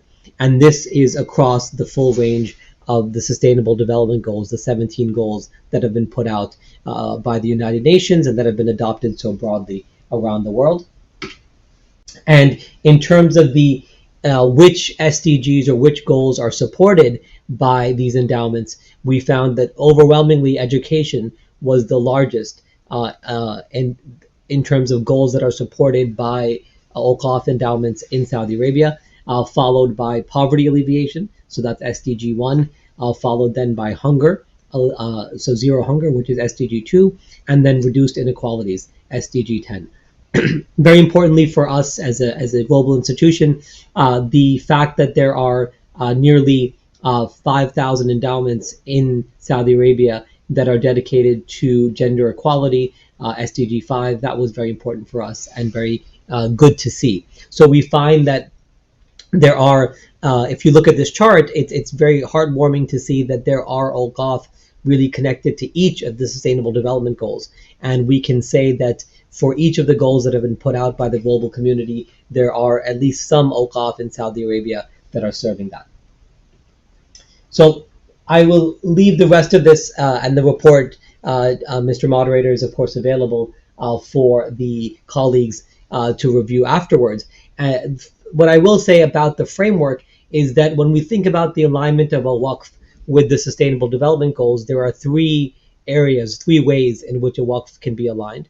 The first is in the purpose of the waqf, so the goals of that waqf and how they can be aligned. For example, if they're for health, if they're for education, if they're for sanitation, of course they can fit with the Sustainable Development Goals. The second relates to the project and the idea of aligning individual projects with Sustainable Development Goals.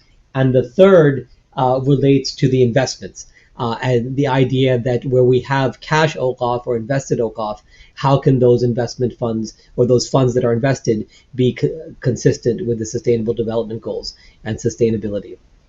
So again, Chairman, I will leave it to the colleagues and the attendees to take a look at the report at their convenience. And I will again put the QR code for those who are interested in it and turn it over for discussion. I believe that IFSB members globally can find this useful as a way to ensure that the good work that's being done by endowments is part of the National Development Plan and part of the National SDG Plan. Thank you.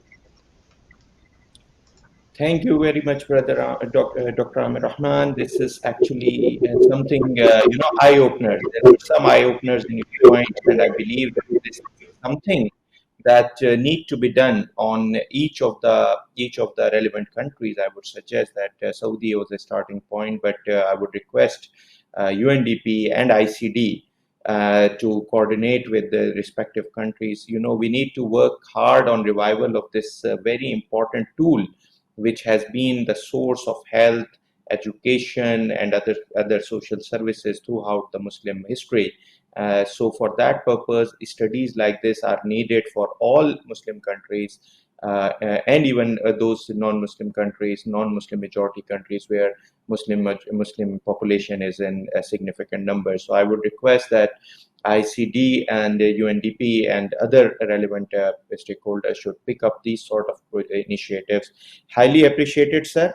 Now we will come to our second speaker for today, Brother Haitham Al-Fai, CEO of Awqaf Investment Company, General Authority of Awqaf. Please.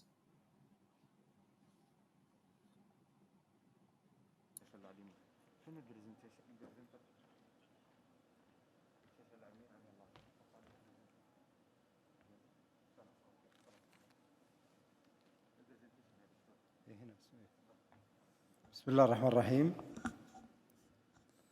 Firstly, I'd like to thank the organizers for such a well-organized event. I'm very pleased to participate and add value to this important discussion.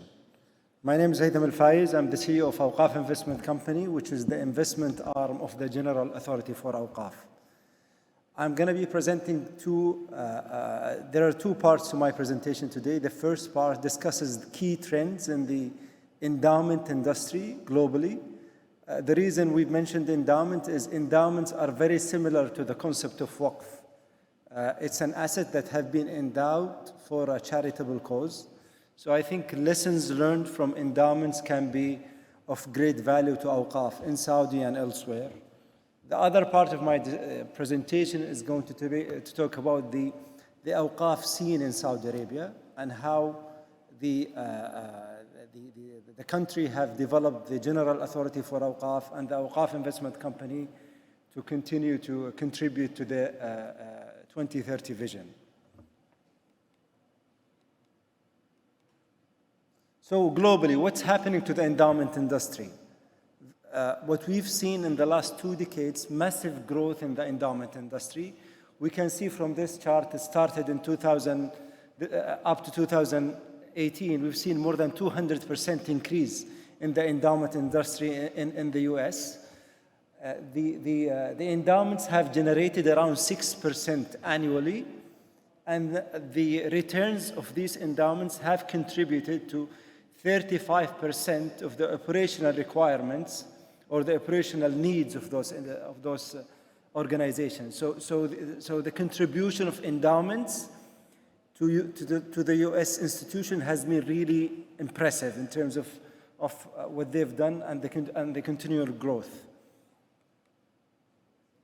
Another interesting trend we've seen in the endowment industry is that we've seen alternatives become more and more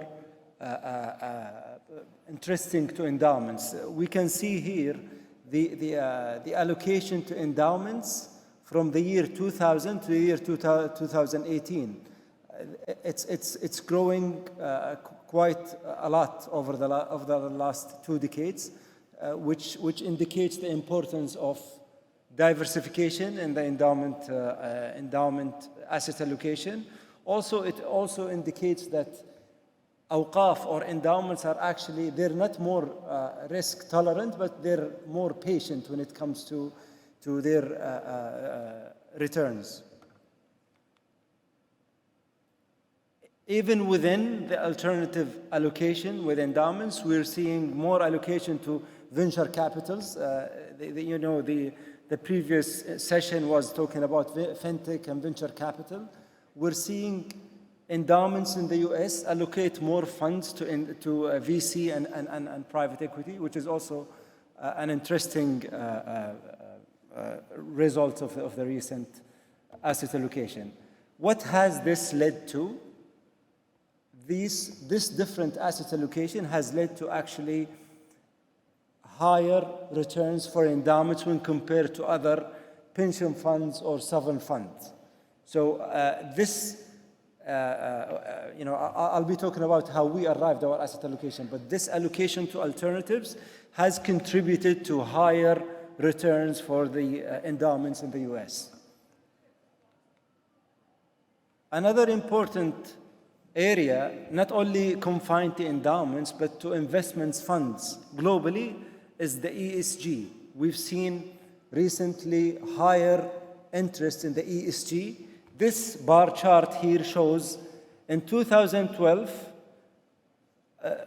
11% of funds were ESG compliant, where in 2018, 26%. So there is a growing trend when it comes to ESG. We're expecting ESG compliance is going to go to 35%, or actually 50% of total money invested globally. The same goes for US endowments. We're seeing that actually endowments were ahead of the curve when it comes to ESG compliance. Around 47% of endowment funds in the US are actually ESG compliant. So what's happening in the kingdom?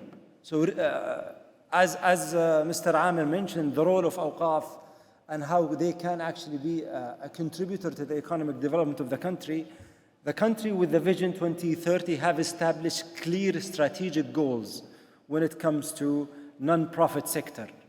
And these goals are centered around two main factors: enhancing the impact of awqaf, which is very important, also raising the non-profit sector contribution to GDP. When I talk about non-profit sector, it's beyond awqaf, but awqaf can actually be a major contributor to the non-profit sector. So the General Authority for Awqaf was established in 2017 with clear goals that are contributing to the 2030 goals. And to name a few: strengthening Islamic and national identity, achieving governance in awqaf, growing and diversifying the economy, and also contributing to increasing employment.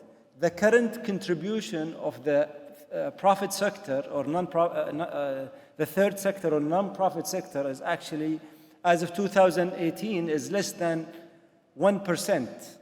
And for the 2030 vision have actually put a target of around 5%.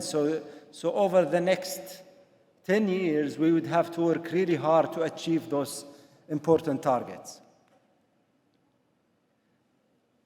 In addition to the GAA, that's the General Authority for Awqaf, regulating the sector, GAA also plays a custodian and a trustee and a manager for massive awqaf assets. So to manage the awqaf asset properly, a decision was made to establish a company called Awqaf Investment Company with three main activities. The first activity is real estate asset management, because many of the awqaf in Saudi Arabia are actually real estate assets. The other activity is actually real estate investment development, because there are a lot of prime real estate that are awqaf that hasn't been actually properly invested. So real estate investment is a core function that Awqaf Investment carries out today. The third activity is financial investments. What I mean by financial investment is those inherited financial assets need to be invested in the best form possible, as mentioned in the previous section of the presentation. So three strategic pillars for Awqaf Investment Company: maximize portfolio return, unlock the potential value of the awqaf sector, and become a role model for awqaf investing. So in addition to making sure the awqaf that are managed by the authority doing well, also we try to be a role model and help other awqaf within the kingdom to achieve excellence in the way they manage awqaf.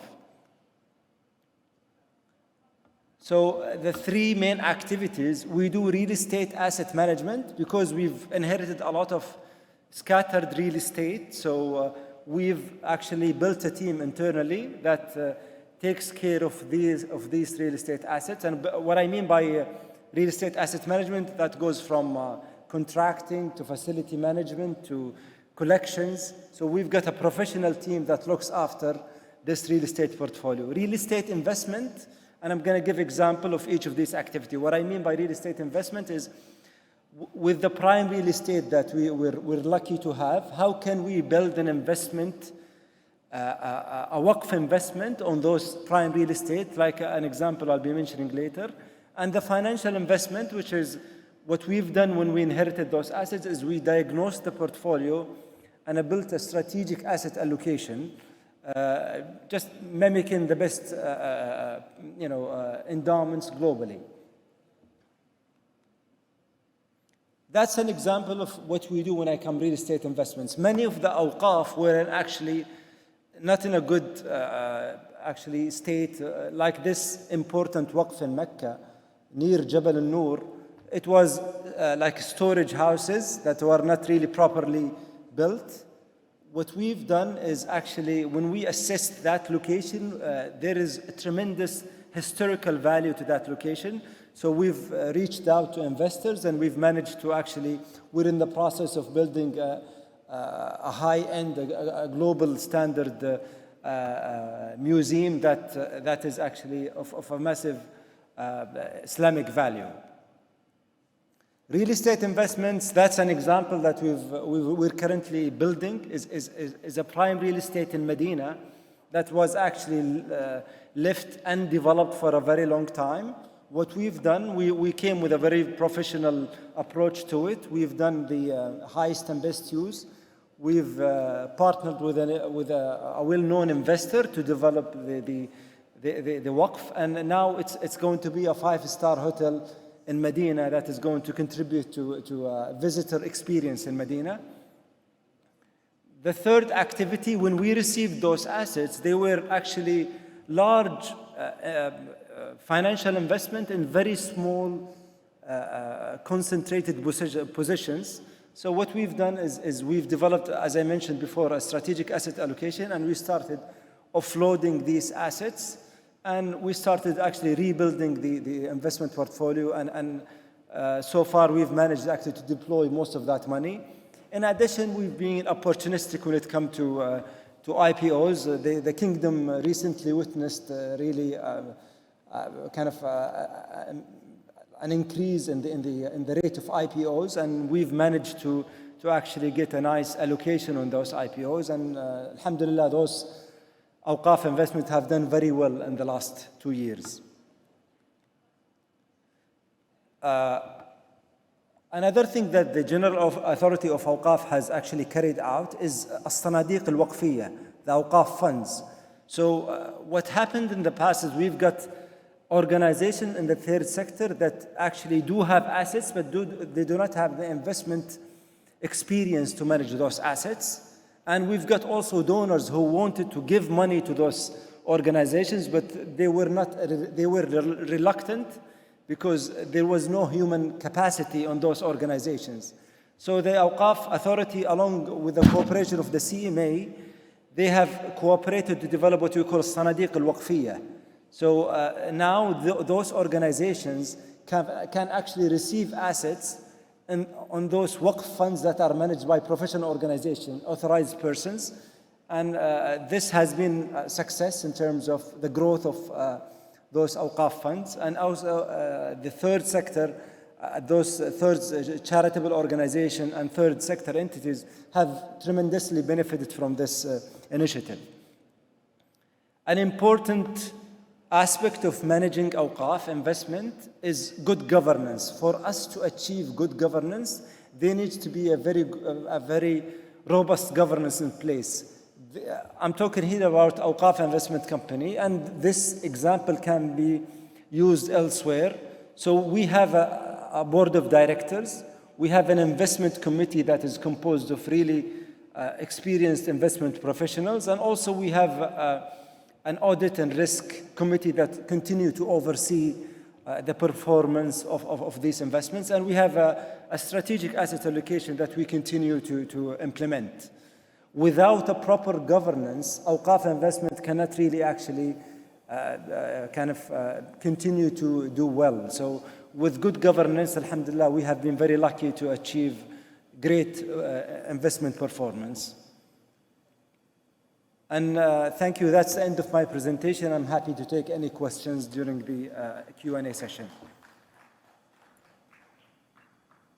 Thank you very much, Brother Haytham, and it's very, very enlightening to learn about the initiatives taken by the authority in form of this investment wing, and the way you are managing the affairs and sort of initiatives that you have taken. Honestly, it's something to learn, and I believe this is, again, I would like to mention that the objective of these events is to learn from these experiences and try to sort of replicate them, learn from them, and implement them in different markets which are relevant. I would like to highly appreciate the steps that are taken, and I would like to encourage the individual country governments and regulators and authorities, as well as the Islamic Development Bank and ICT and other international institutions to help to making these things possible.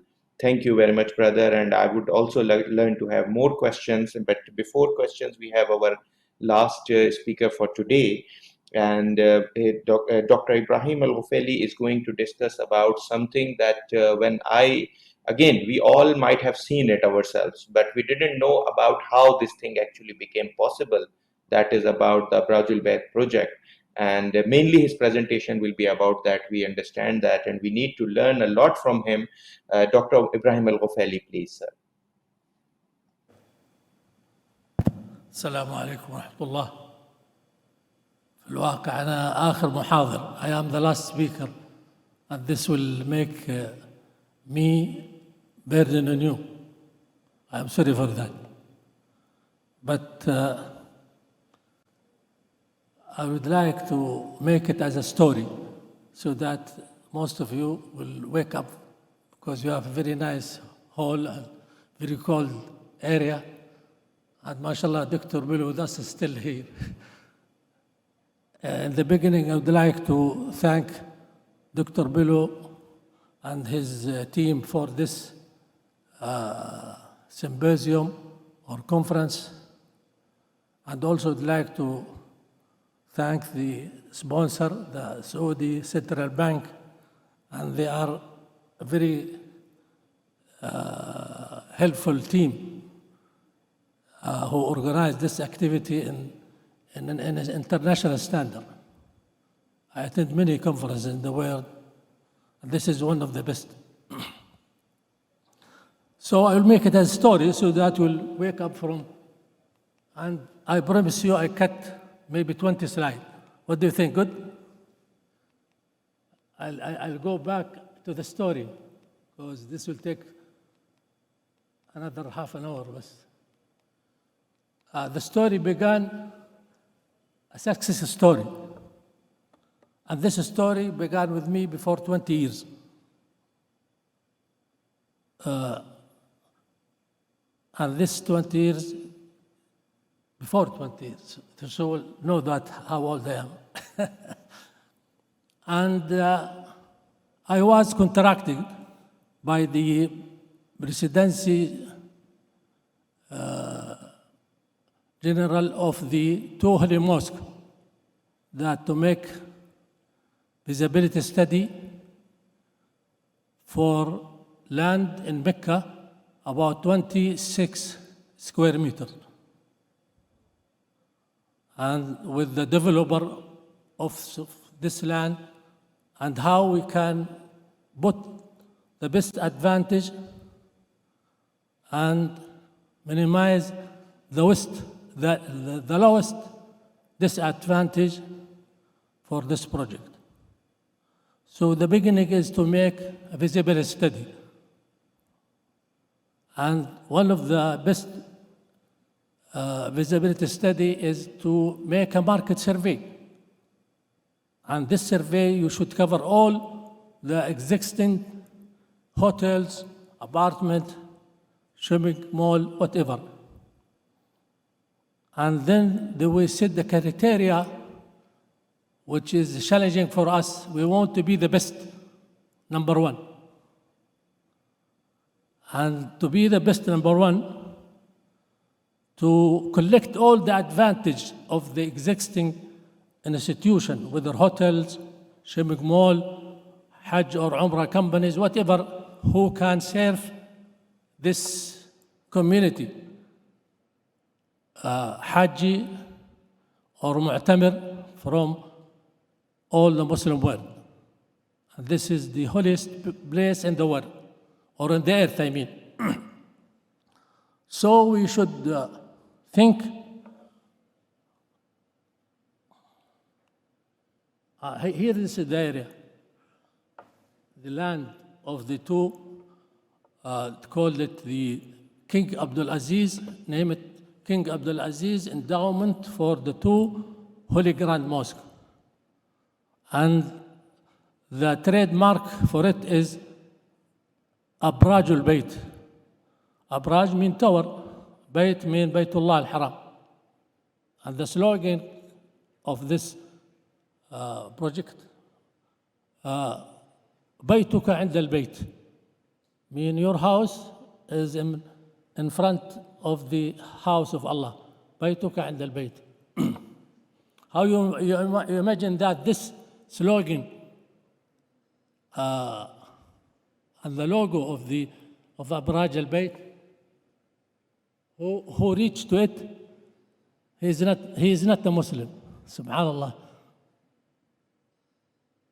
And I met him, and before I don't know that he is not a Muslim. I said, beautiful slogan, بيتك عند البيت.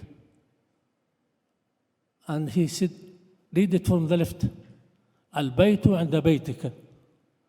So fantastic. From the right in Arabic, بيتك عند البيت. From the left, البيت عند بيتك.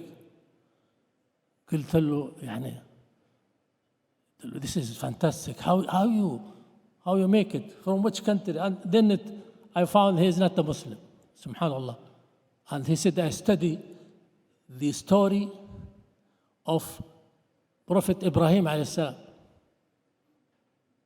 And he really energized his thinking and thoughts, and he, alhamdulillah, found the best slogan. Whether I don't have it in a logo, but you can see it later. Then we said, okay, the project consists of 7 towers, and we name it the 7 towers by the history of this place. What is this place? الصفا والمروة. إن الصفا والمروة من شعائر الله فمن حج البيت أو اعتمر فلا جناح على أن يطوف بهما. The first 2 front, they are الصفا, Marwa, and then Sarah, Hajar, and then Zamzam, then Al-Maqam. I think one more, Maqam. Then in the middle, I said one more. It is in the middle, the clock tower. So this is the names of the towers. This project is a huge project. Many people who are outside the country didn't know it. It is the biggest built area in the world, the biggest, 1.5 square meter. Most high-rising building is just slim, as you see, and they put some communication antenna on the top so that they said they are the highest. But here the biggest area, because the purpose of this project is to increase the place of worshipping during prayer time. You are in your room or in the hall or in the shopping area, or even if you are walking in the corridors, all the directions of your face will go to Kaaba. So this is the purpose. Here is the issue. You know, the Waqf land is not eligible in Saudi Arabia to be collateral. You know, collateral to be as a warranty for the banks to finance it. And banks, they love collateral. Even I am from bank. And they want many collateral to finance a project. So all of them, I visited myself, all of them, even the Gulf, all of them, they refused to finance. I said, why? He said, give me collateral. Then they refused. I said, okay, I have to pray for Allah subhanahu wa ta'ala. Then I pray to Allah subhanahu wa ta'ala, thinking, وَأَحَلَّ اللَّهُ الْبَيْعَ وَحَرَّمَ الرِّبَى. My God, how I can build this and it is not owned by the developer. So I have to think about it. What happened? Then I said about Islamic financing engineering. I read some books like Dr. Suhail books. I love him. I read his creative idea. I said, because I am not a Sharia graduate, I am management and minor in economics. So I said, I have to read. Then I read some of the fatwa of the ulama before, because I read one of the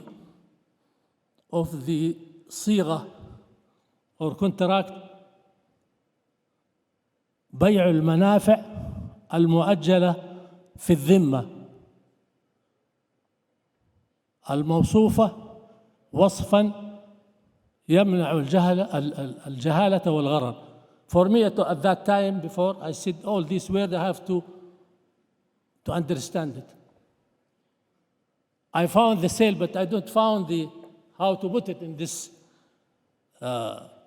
towers. Then I said, why I go to Sheikh Abdullah Mbayya? Because this time was teaching in the College of Economics in King Abdulaziz University. I know his house in Al Fawaz area. And then I take time with him. I said, look, Sheikh, we have towers. وأحل الله البيع وحرم الربا.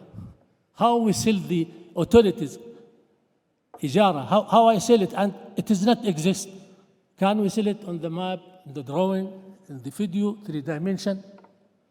So he laughed at that time. I said, oh, look, let me have time. Then I gave him a book about the design, everything. He said, come after 2 weeks. Then finally, after 2 weeks, he told me, I found you. Then he found the same عقد بيع المنفعة المؤجلة. Usually, المنفعة should be advanced. If you want to lease a house or an apartment, you will find the apartment and then you can utilize it. But how you build the tower and the utility is not there? And this was a challenge. And this is part of the story. Then we take Sheikh Abdullah Fatwa and we began.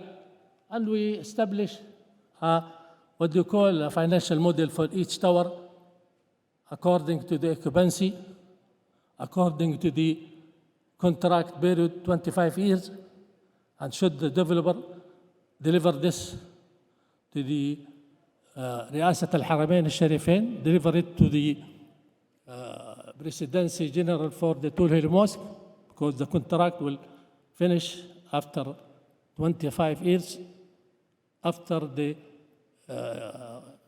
3 years or 4 years for construction, total will be 29 years. So I said, okay, now we found, alhamdulillah, the contract, which is بيع المنفعة الموصوفة بالذمة وصفا يمنع الجهالة والغرر. We have the approval from Sheikh Abdullah Mbayya, Jazakallah khairan. And then, okay, how we can have innovative Islamic model to finance this. I was dreaming, and usually dreams is good sometimes. If you dream and work, you can find your dream as a fact in the life. Then I went to big investor in Saudi Arabia. I said, I have small tower, 30 floors. I said, 30 floors, small. I said, this is the smallest one. Can you to buy the utility, the referred leasing ownership rights from now, and you pay an installment during the construction period 3 years? He said, no, you are crazy. So I am crazy, yes, at that time, because no means. Then, alhamdulillah, we succeed. We succeed for the first tower, and also we succeed to help the man who signed the first tower.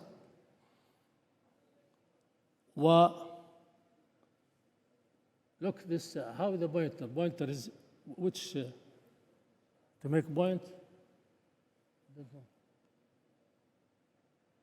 Okay. I said to one who signed the first contract, no, why? We shall make عقد مضاربة for investor who want to buy sukuk for 3 to 5 years during the construction area.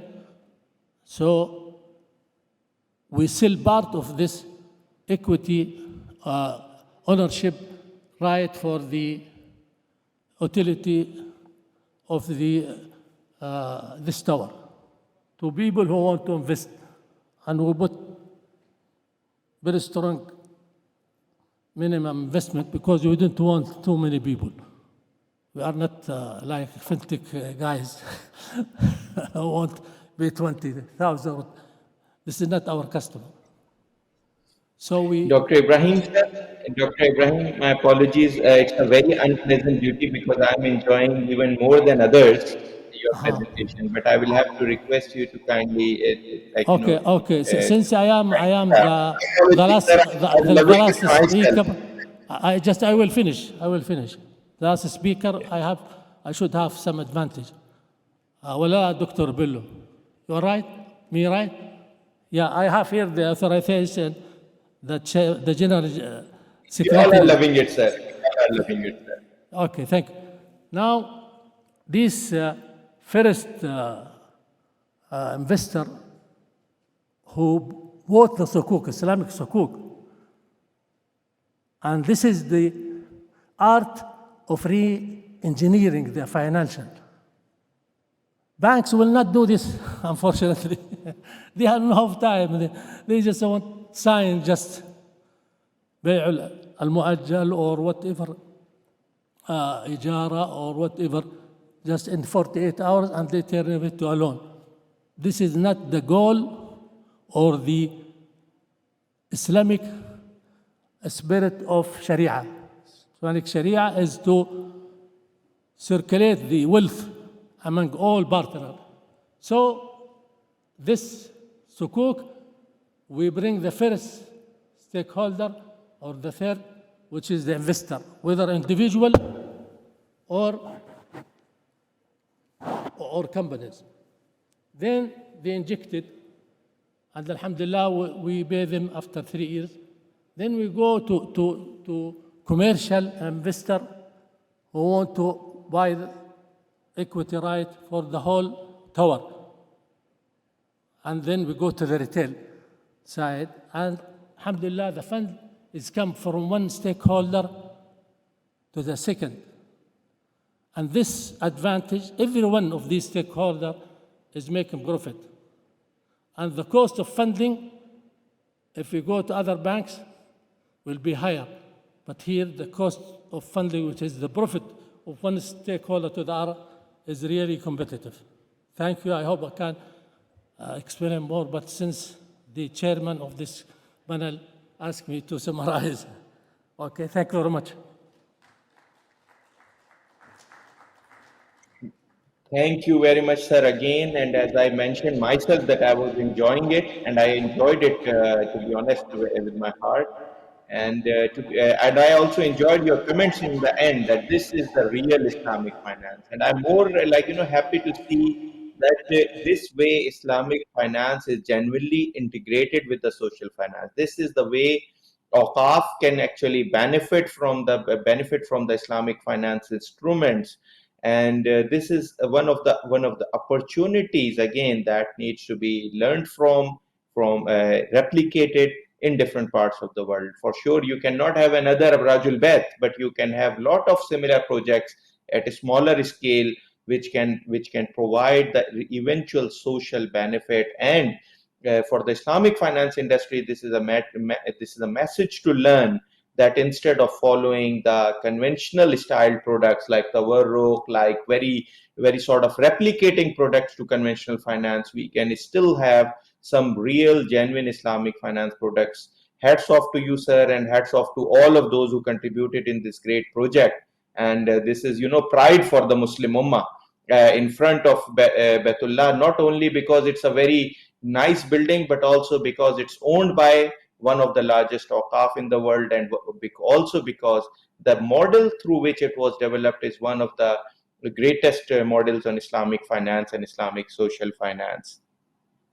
As we are already a bit behind schedule, so we can take like few questions from the audience.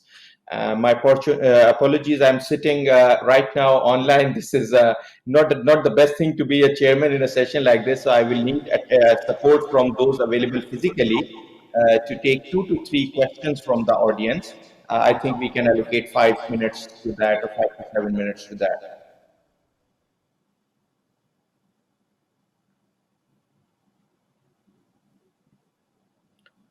If before any other question, I have a very small question to Dr. Ibrahim. Ibrahim, that sir, if you see the after 25 years, the lease will end. So, what is the model after 25 years? For sure, ownership remains with the Waqf; it cannot be sold according to Sharia. But what is the life of the buildings, and what is expected that what will happen after that? Will these leases will be renewed to the same party, or there will be new auction or something? So can we have like your response to this point, sir? Okay. You know that the waqf is like the orphan. You know the orphan, al-yatim. Yeah. Understand? Exactly. And Sheikh Saleh. Exactly. Sheikh Saleh Sheikh Saleh Hussein, he is my teacher. I work with him in Al-Rajhi, not in the committee of Sharia law. No. He, at that time, he was, I think, appointed as the president of the two holy mosque, rahmatullah alayh. And he said, غبطة الوقف. Then he gave me a new terminology that I don't understand it. And I asked Sheikh Saleh, rahimahullah, tell me what is the غبطة الوقف? He said, the orphan, the waqf is like the orphan. And should one public authority or nadir take care for this, because if you leave it to the trader, tujjar, they will eat it. So we put in the contract of the developer that before he deliver and the 25th year, the last 25th year, he should renew all these 7 towers, whether building, marble, inside, outside, elevator, carpet, furniture, as new brand. Then the orphan, which will waqf, tell him goodbye. Then they will renew the competition offer for a new competitor, whether the existing people who rented each tower or others. Then at that time, will the presidency of the two Guardian Mosque, they will look which is the best offer in value of money or the best offer in management. And the best thing we did in these towers, we make 1/3 of the tower, all of the 7 should be hotel operation, because everyone, by the greediness of himself, he wants to sell. We said, no, stick with it until the end of the 25 years. 1/3 of the tower should be hotel. The first one who buy the rights of this tower, he should continue until the end of the 25 years. I hope I answered your questions. Thank you. No, thank you very much, sir. This is actually going to ensure the sustainability part of the OHAF. I fully agree that the sustainability part is very important. If you allow me, I would like to share a few things from UFI's perspective as well. More recently, we have completed a project on 3 standards on Waqf. First one is a revised Sharia standard on Waqf, which is an improvement against the earlier one, and we are thankful to Istismar al-Mustaqbal from Saudi Arabia, who helped us in this project.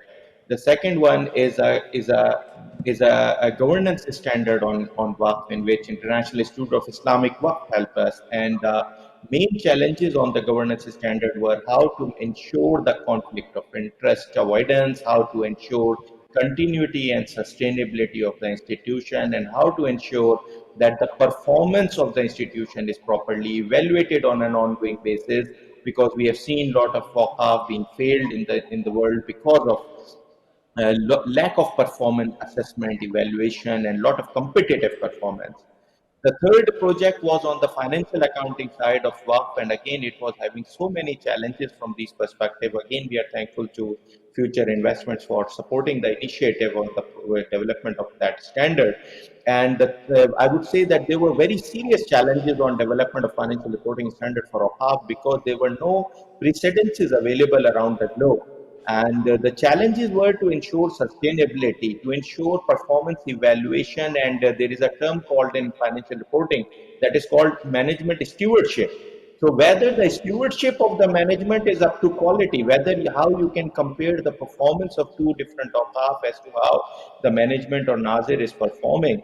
And to be honest, one very important issue with regard to financial reporting was that how you determine the ghalla, that is the yield of because the yield assessment for assessing the income of a normal entity versus assessment of ghalla of a waqf, as well as the availability of ghalla. There are two different things. One is total ghalla and how much is available for distribution. So these parameters of accounting and financial reporting are actually different from the conventional one. At AOFI, we are so happy, alhamdulillah, that for last several years, we have picked up OQAF as a topic of our conferences, as a topic for general discourse, and a topic for development of newer standards. And we are very happy to learn for the newer developments. I would like to also mention about two of the upcoming developments. One of them is you would see that in Southeast Asia there are examples of having an IPO for WAF. Now having a public offering for WAF and creating a WAF which is created by public money at large is a very innovative idea, and I think this is also one of the possibilities for projects like Abrajul Bair. Similarly, I would like to mention that we have seen some of the not-for-profit entities moving towards the integration of or marriage of fintech with social finance, that is in form of Islamic crowdfunding solutions. So the NGO sector is already into it, but we hope that inshallah it will be going better. Yes, Brother Omar, sir. if you reach a point, we have two questions from the audience. Sure. Thank you very much, Brother Dr. Bello. It was all that I had to submit from my own perspective, that there were few areas that we need to look into, as I mentioned, IPOs and crowdfunding to be used for development of OQAF in the times to come. We would love to have questions from the audience now. Dr. Bello, I highly appreciate your support on that, sir. Thank you, Dr. Omar Samar from the Central Bank, and we'll definitely hear about your technical questions and answers, but I think probably that needs another session. So, Dr. Ibrahim, my question, first, please accept my dual congratulations. First, number one, for the success of this project, which was excellent. And second, on a lighter note, that you made a claim that you would not let the people sleep here in the session. So I congratulate that 11 people sitting over here, none of them slept. So you were successful in that as well. Dr. Ibrahim, my question is, to what extent this structure that you use, you see, financial structure, financing structure, can easily be replicated in other jurisdictions where they have this OQAF facility, where they have these venture investors, commercial investors. How easy is to replicate that, to develop, to construct a building in other jurisdictions, in other countries? Thank you. Okay, this is a good question. And I apply this project, this is innovative Islamic stakeholder financing model in affordable house project, private in Al Khobar. We bring the landowner with the developer and with the investor. And the last one, which is the retailer, we cannot manage because you see sometimes the developer and the owner, they said, no, we want to keep it for us. But the fantastic of this model, because it distributes the opportunity from the big to the retailer. And many people in this project, when I met them, whose I myself sell them a floor or units, apartment, they still يعني, remember how they bought something or just on the drawing, on the map. And so also I recommended to the central bank before 3 years in a workshop that this Islamic financial stakeholder model is really flexible to apply it to the development of the airport, seaport, metro project, educational compound, university, public health, hospitals. It is really flexible, but it needs a management. You see, I am a banker. You see, banker they didn't have time. They won't just sign collateral tomorrow another customer. But this need that all the bank in Saudi Arabia who has this capital and this investment company to begin from now to establish the infrastructure management, infrastructure financing and management department, because Saudi Arabia now in this ambitious vision 2030, there is a huge privatization, and the government established a privatization center. And when you want to privatization a public commodity or service, this means you need money, financing. If you go to the bank, they will not give you.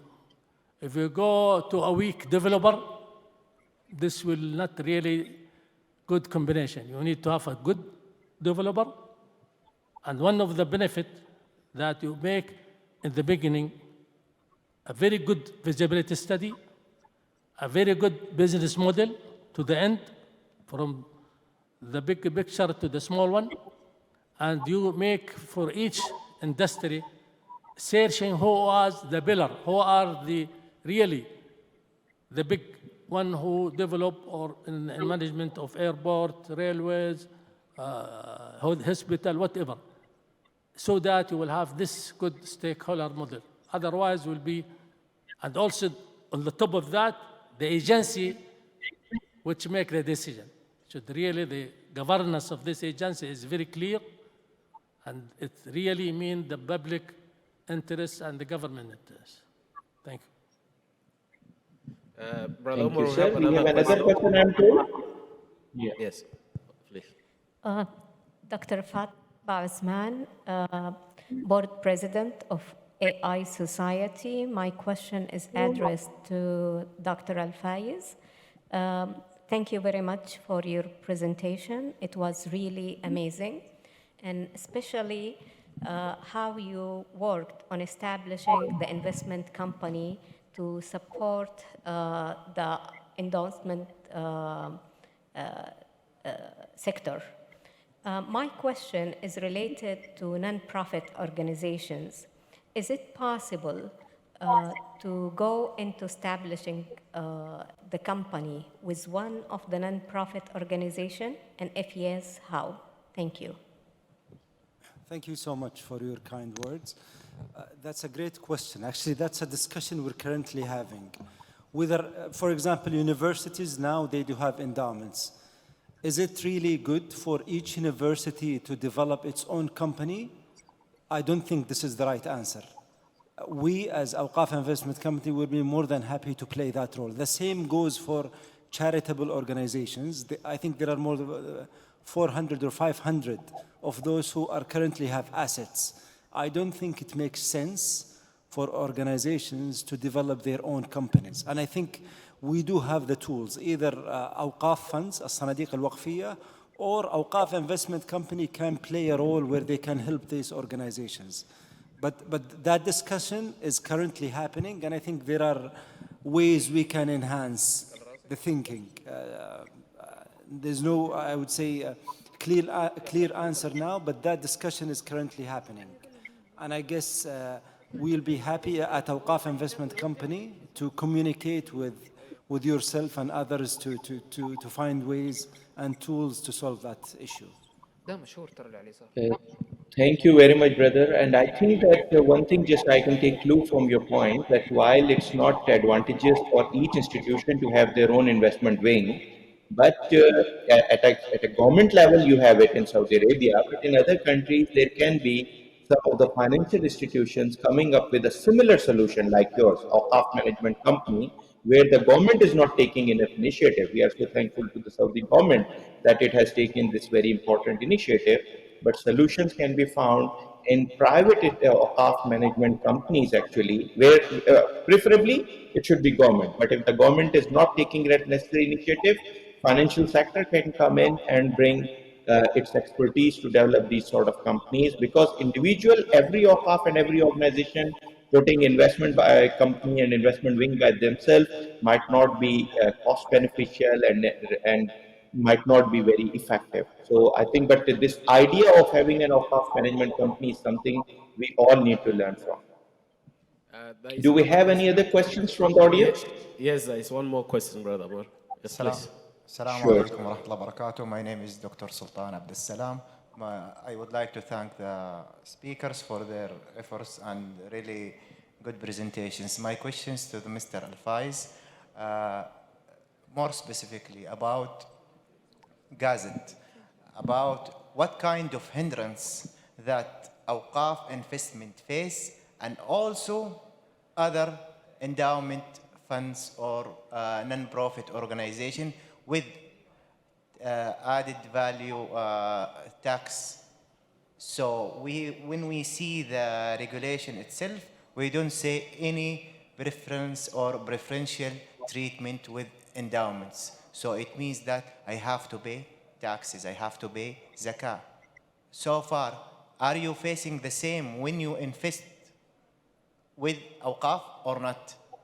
The same question goes to other companies. For example, if I want to sell a land, I am a waqf, I want to sell a land because I want to buy another land. Am I going to pay tax or not zakah? Thank you so much. Thank you so much. That's a great question. And I think Awqaf, in general, just like we saw in endowment industry in the US and elsewhere, there was actually a tax incentive for people to endow assets. In Saudi, rules are not clear yet. There is a committee today between the General Authority for Awqaf and the General Authority for Zakah to sort out this issue. But without real incentives for Awqaf, I don't think Awqaf can flourish. So that's a great question, but I'm not privy to say anything about the work that is currently, inshallah, will be finalized soon in terms of incentivizing Awqaf from a tax and zakah perspective. So that work is currently, again, there is a committee and there are heated debates, to be honest, on how to deal with Awqaf taxes and zakah. Thank you very much, brother. Do we have any other questions from the audience?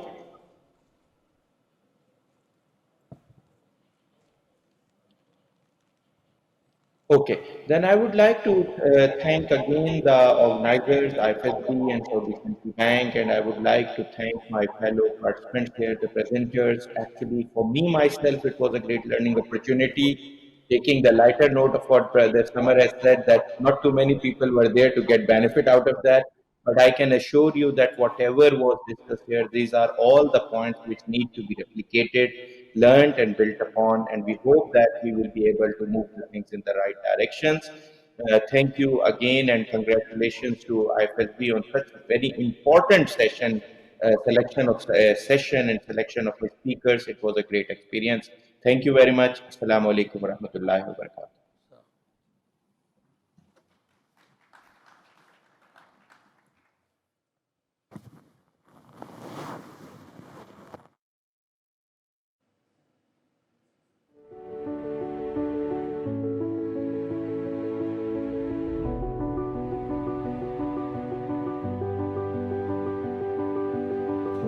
ضيوفنا الكرام، شكرا للسادة المتحدثين وشكرا لحضوركم وشكرا لمشاركاتكم الفاعلة. نلتقيكم غدا بإذن الله في اليوم الثاني من فعاليات هذه القمة. شكرا جزيلا لكم والسلام عليكم ورحمة الله وبركاته.